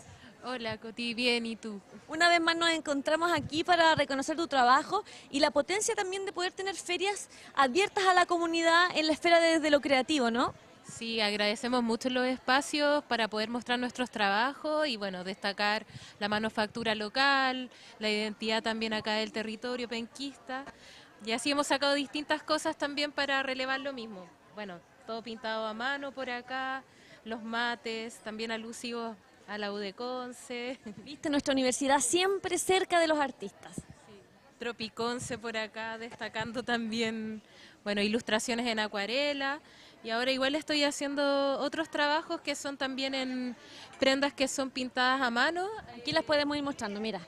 Aquí tenemos, por ejemplo, que también tiene relación con la biodiversidad, ¿verdad? Con encontrar también puntos creativos que hagan que el vestir también tenga relación a lo propio, ¿no? Sí. La idea es como, bueno, destacar la flora y fauna nativa y también lo hecho a mano. Ahora como en el tema de lo digital, la importancia de lo que es hecho a pulso, ¿cierto? Las piezas únicas, que igual ahí hay harto trabajo y harta dedicación. Estamos viendo, por ejemplo, algunos trabajos desde lo artístico para poder también focalizar el emprendimiento desde esa arista también, ¿no? Sí, acá también tenemos algunos trabajos en collage que están enfocados hacia la poesía visual y tienen mensajes, bueno, profundos que invitan a la reflexión, a destacar lo importante de la vida, ¿cierto?, de la humanidad, que no perdamos esa sensibilidad por sobre todo.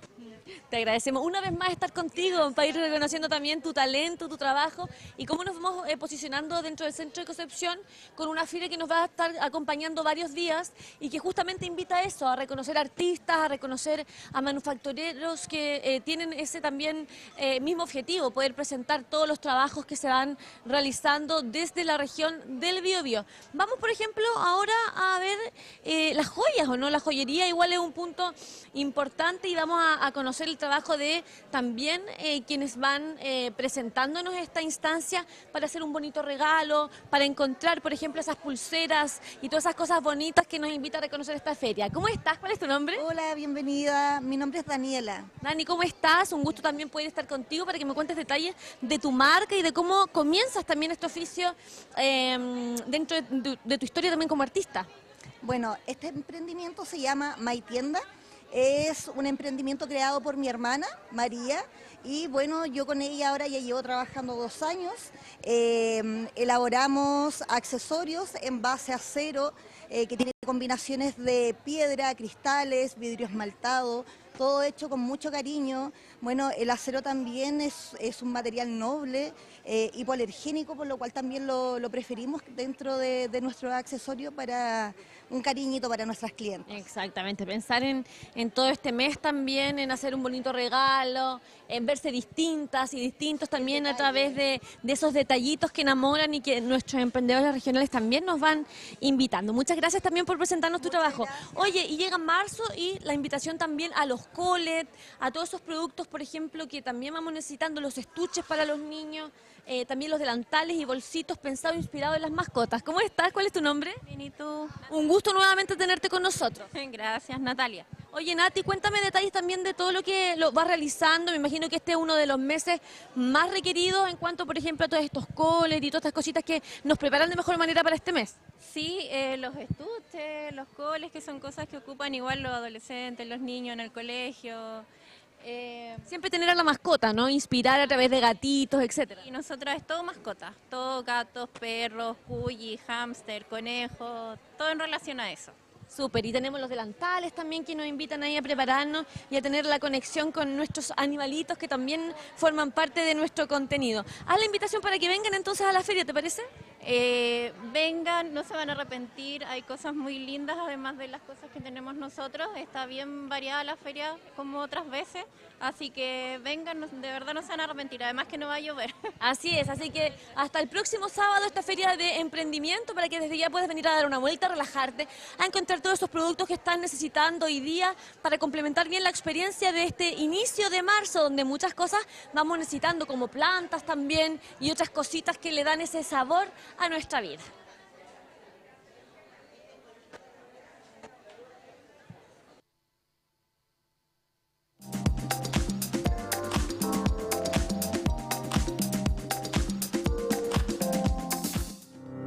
La zona costera del centro-sur de Chile ha experimentado un descontrolado cambio de uso del suelo.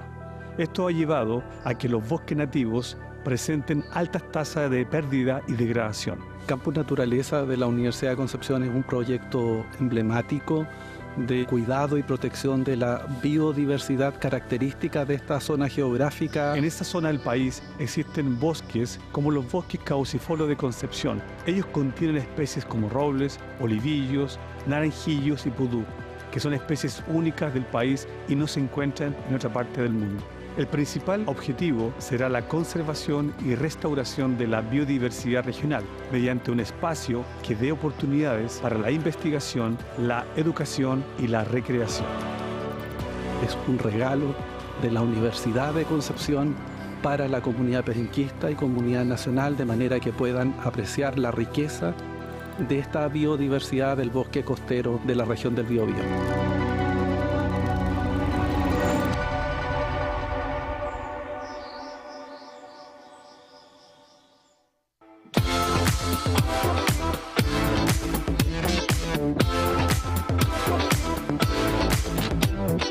Cada jornada, la Universidad de Concepción abre un espacio de reflexión y diálogo para los temas que marcan la agenda regional y nacional.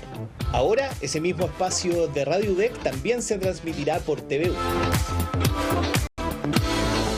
Entrevistas, opinión y actualidad en Nuestra Pauta.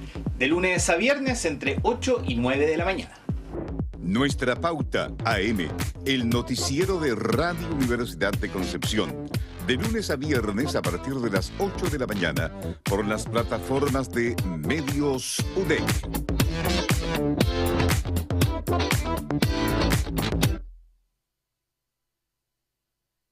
Y es por ti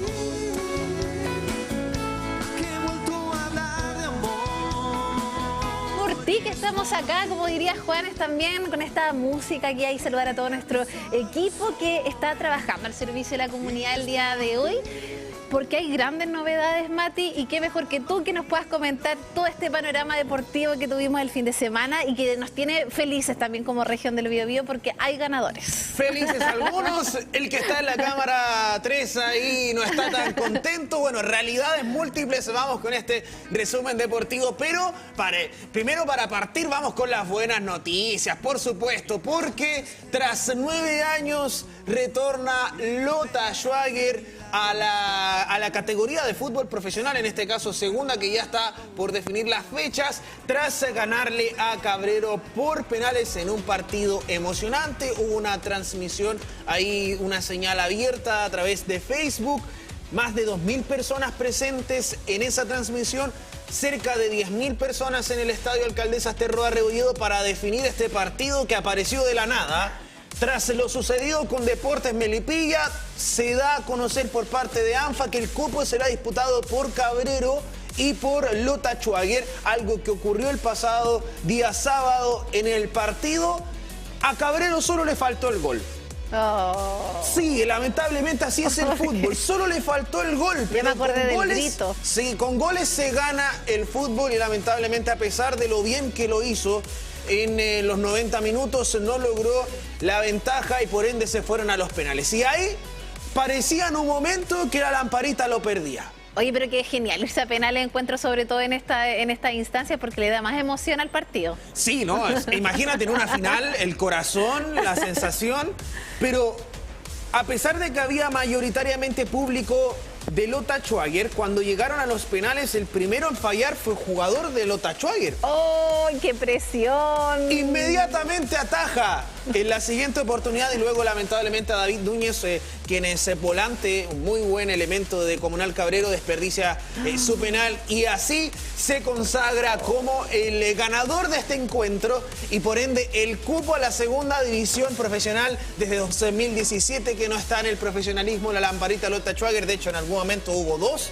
Lota Schwager estaba Deportes Lota Schwager y la Corporación Lota Schwager. Hubo ahí un enfrentamiento incluso en tercera, varias veces, en varias ocasiones en tercera B. Finalmente es Deportes Lota Schwager que continúa este camino y ahora están ya en el fútbol profesional, un histórico de nuestro fútbol nacional en el profesionalismo. ¿Cuáles creen que fueron las claves, por ejemplo, del Tiburón Ramos para poder establecer este resultado que si bien fue agónico, tuvo a la gente ahí bien nerviosa, con bastante suspenso, pero con una hinchada, más de 10.000 personas también, bueno, dividida entre Lota y Cabrero, pero que dieron la alegría a toda una hinchada que ya hace años quería ver a su equipo, obviamente, ascender. Al empate Schwager. Al empate Schwager. Lota. La mística. ¿Te sabes el grito, la no? mística. A ver, ¿cuál es? Lota. Schwager. Lota. Schwager. Lota Schwager. Bien pame. No, al empate Schwager yo creo que lo hizo bien en materia defensiva. Le costó armar ofensiva, eso sí. Ahora, se entiende que aquí venían con realidades paralelas. Están en tercera división, eso quiere decir que no hay jugadores contratados, que no tienen una base sólida para poder disputar este tipo de encuentros, sino que más bien es un poco a lo que se pueda durante los días de preparación. O sea, no hay una lectura que podamos hacer y decir, no, en realidad lo que hizo el técnico, la preparación del partido de la semana, sino que finalmente es mística, es lo que se ha ido haciendo durante los años anteriores. Imagínate, Diego Bravo, el 10 de Lota Schwager, estaba jugando en Fernández Vial, después de venir también de otros pasados. Entonces, la verdad es que la situación que se da, en que se da el ascenso de Lota Schwager, además de la decisión de ANFA de repartir los montos recaudados por las entradas, eso también está muy bueno, considerando la realidad económica que tiene el elenco de Comunal Cabrero. Estuvimos comentando, por ejemplo, con el actual director de Interconcepción, Edgardo Artbala, que estuvo también en Comunal Cabrero, quien denunció que no se le han pagado los sueldos de hace un año. Entonces, al ex cuerpo técnico de Comunal Cabrero lo vamos a estar detallando más adelante también junto al Turco Abdala. Entonces, Comunal Cabrero está en una situación económica el lado compleja. B de lo que fue este partido. Claro, el lado B de lo que fue el partido. Es lamentable eso, vamos a ver en qué queda. Nosotros esta información se nos fue emitida por el mismo Edgardo Atbala. Claro, ahí el Turco Atbala, que estuvimos conversando con él, ahora actual técnico de Interconcepción. Y claro, hay una situación en paralelo. Ahora, la Lamparita tiene un fondo económico que está siendo más sustentado durante el paso de los años. Hemos visto que este mismo equipo, que ya lleva harto tiempo en la tercera división, logra este ascenso y esperemos ahora, porque recordar que una de las exigencias para ser parte del fútbol profesional es tener la sociedad anónima y deportiva. Vamos a ver cómo se arma este club para poder cumplir con esa normativa, si es que vendrán inversores desde otro lado, si es que el club va a necesitar mayor inyección económica. Bueno, todo eso va a ser parte ahora de lo que se viene y mantener la categoría, porque todos los clubes se están armando o ya están armados y entrenando, y ahora a Lota Schwager le toca algo complejo. Eso te iba a preguntar, porque pasó con Deportes Concepción, que luego obviamente haber ganado, haber ascendido también, pasó que los primeros partidos fueron bastante complicados, Pato Almendra ahí anduvo bastante presionado obviamente, y ahora ya podemos decir que no sé si la valoridad ha mejorado. ¿Te parece si vamos a hablar de Deportes Concepción? Hoy mira, justo estamos conectados. Cambiamos el tema. Porque pasa eso, yo creo que cuando obviamente ya empiezan a jugar en otras ligas. Claro, ahí está el detalle. Vamos a recordar lo que nos menciona Pame. Estás hablando tú de lo que fue el proceso previo al ascenso. Cuando le toca a Pato Almendra, todavía se estaba acomodando recordar Deportes Concepción a la primera B. Y le toca ahí asumir el rol a Pato Almendra y consiguen el ascenso. Vamos a hablar, porque son dos ascensos seguidos. O sea, está primera B, ya, pero ahora vamos a primera A. Cambiamos un poco el chip, nos vamos hacia la primera A. Y la exigencia de primera A es distinta. Lamentablemente, Deportes Concepción, a pesar del triunfo, por 1-0, gol vía penal. Es bueno destacarlo porque le está costando mucho generar fútbol ofensivo a Deportes Concepción. El gol contra Coquimbo fue vía penal, cayó por 2-0 ante Ñublense. un equipo que se ve sin ideas, que si no es por Dutra, ojo ahí, si no es por Dutra, me atrevería a decir que caen 2 o más por partido. Dutra ha sido una muy buena incorporación del elenco lila, pero le está costando el ganar juego, le está costando tener ideas asociativas hacia adelante, pero también hacia atrás de la cancha. Cómo se cubre el espacio, quiénes están en qué lugar, en qué momento, cuáles son también las dimensiones de la cancha. Creo que está teniendo algunas complicaciones el elenco lila para lograr encontrar un sistema. Estamos hablando de algo total, de algo que abarque un espacio dentro del juego, ya sea tanto en ofensiva como en defensiva. Cuando perdemos la posesión, cómo ataca el equipo rival, cómo defiende el equipo rival. Esos momentos del partido creo que la lectura no la está haciendo el elenco de Deportes Concepción, y ahí obviamente la responsabilidad es de Patricio Almendra, pero también el equipo está conformado un poco de todo. O sea, está Nelson Sepúlveda, que trata de hacer lo que puede en el medio campo. Está Mario Sandoval, que me parece que el ritmo ya no tiene el que era antes, ese mediocampista que era conocido popularmente como un todocampista. Tiene a Valencia, pero también tiene a Jorge Enríquez, que son 2 jugadores de características muy similares.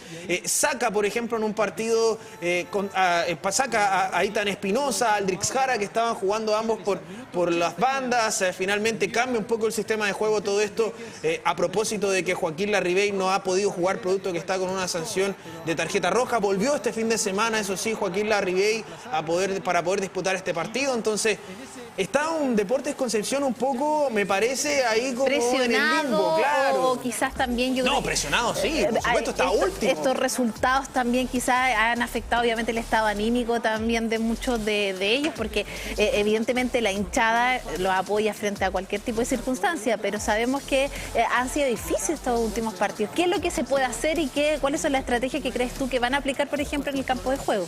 Mira, la verdad es que Deportes Concepción tiene que empezar ya a definir cómo es la idea de juego y qué es lo que quiere proyectar en cancha. ¿Tú sientes que tienen una visión o todavía como la están buscando?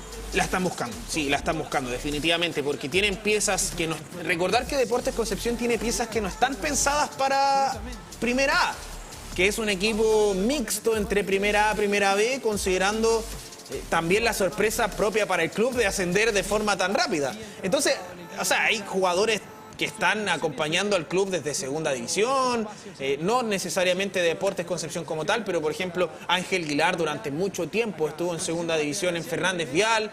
Entonces hay piezas que están todavía acostumbrándote. El caso, por ejemplo, a mí me parece que uno que tiene que subir su nivel y aprovechar la oportunidad, más que una crítica, sino que una crítica destructiva, sino que una crítica constructiva, el rol que está teniendo Cáceres es fundamental para Deportes Concepción. Ahí me quiero detener. Por la izquierda, por ejemplo, ¿qué figuras, tú que te manejas en este tema, qué figuras debería potenciar Patricio Almendra para poder lograr ese sistema de juego que permita llevar a Deportes Concepción a un nuevo nivel? Mira, yo voy a quitarle un poco la responsabilidad aquí a Patricio Almendra. Se la voy a dar al jugador.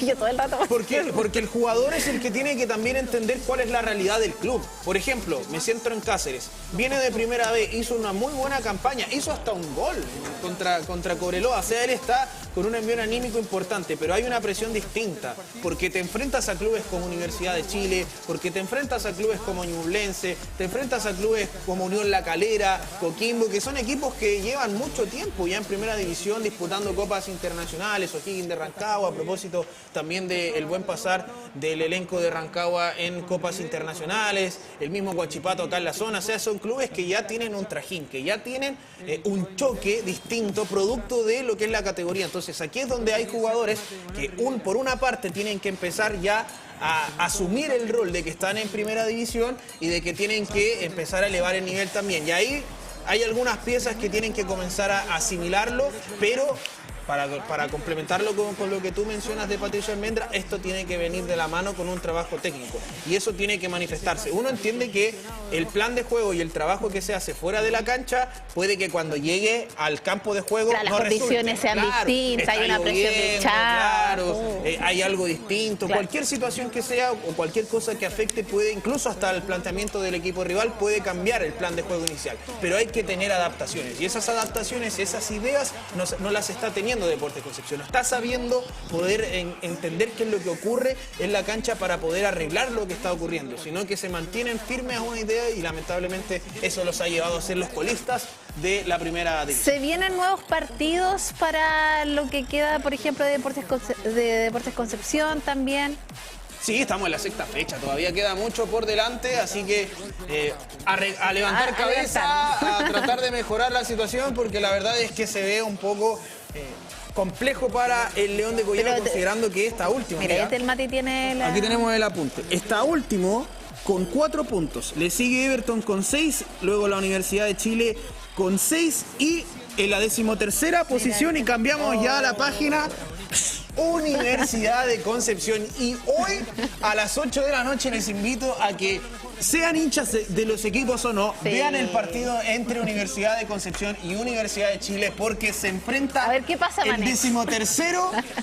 Así es, el 13º con el 14º, Pame. Mira, solo un punto de diferencia de la Universidad de Chile, que viene de una semana de ganar la Colo-Colo, de quedar eliminado. Apoyemos a los locales, Así que Universidad de Concepción se medirá ante la Universidad de Chile. De hecho, Pame, para también comentarlo, es un partidazo.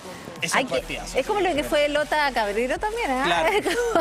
Algo así, pero más nacional. Sí, no, tremendo, ¿no? Va a estar muy bueno, va a estar buenísimo ese partido para que lo vaya a ver también. Entonces hoy a las 20 horas se va a estar desarrollando el encuentro entre Universidad de Concepción y Universidad de Chile. Como eso todavía no ocurre, vamos a cambiar de tema. Nos vamos a ir a Huachipato, porque otro de los equipos que lamentablemente le fue mal este fin de semana. Oye, no ha ido mal a los equipos locales este fin de semana. Huachipato, bueno, Lota le fue bien. Sí, mira, la verdad es que Huachipato ha tenido altos y bajos. Ha sido un equipo así desde el año pasado, Huachipato. La verdad hay que mencionarlo.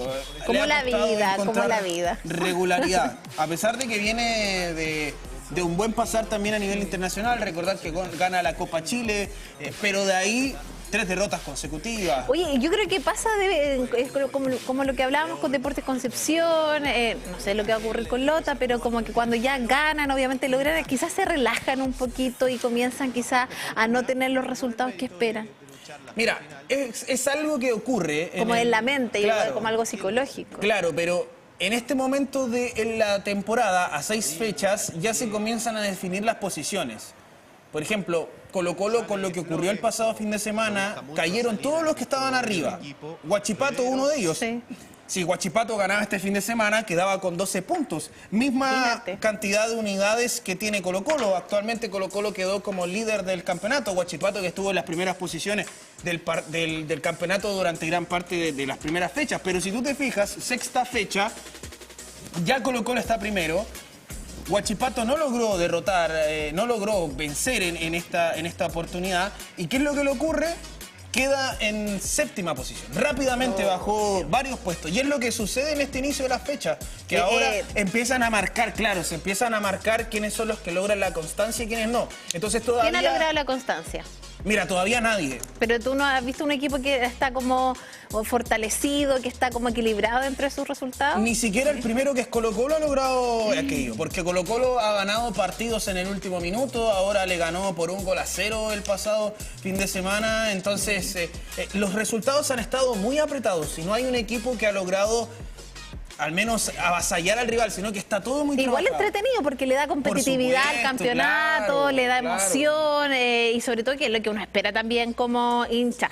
Oye, Mati, quiero agradecerte por este tremendo resumen deportivo de lo que fue el fin de semana con los equipos locales, que quizás no nos ha ido tan bien, pero lo importante es apoyarlo. El que tú dijiste, Universidad de Chile con Universidad de Concepción. A las 8, hoy. Hoy a partir de las 20 horas para que se programe. Y nosotros ya siendo las 16 horas, 4 de la tarde, llegó el momento de despedirnos. Nos vemos, pero recordar, nos encontraremos mañana a las 2 de la tarde. Estaremos en vivo y en directo para continuar con este modo marzo y además en nuestra edición AM, nuestra Concisar, que se estará ahí bien tempranito. Así es, nos vamos. Un gran saludo para ustedes y que tengan una excelente semana, que logren todo.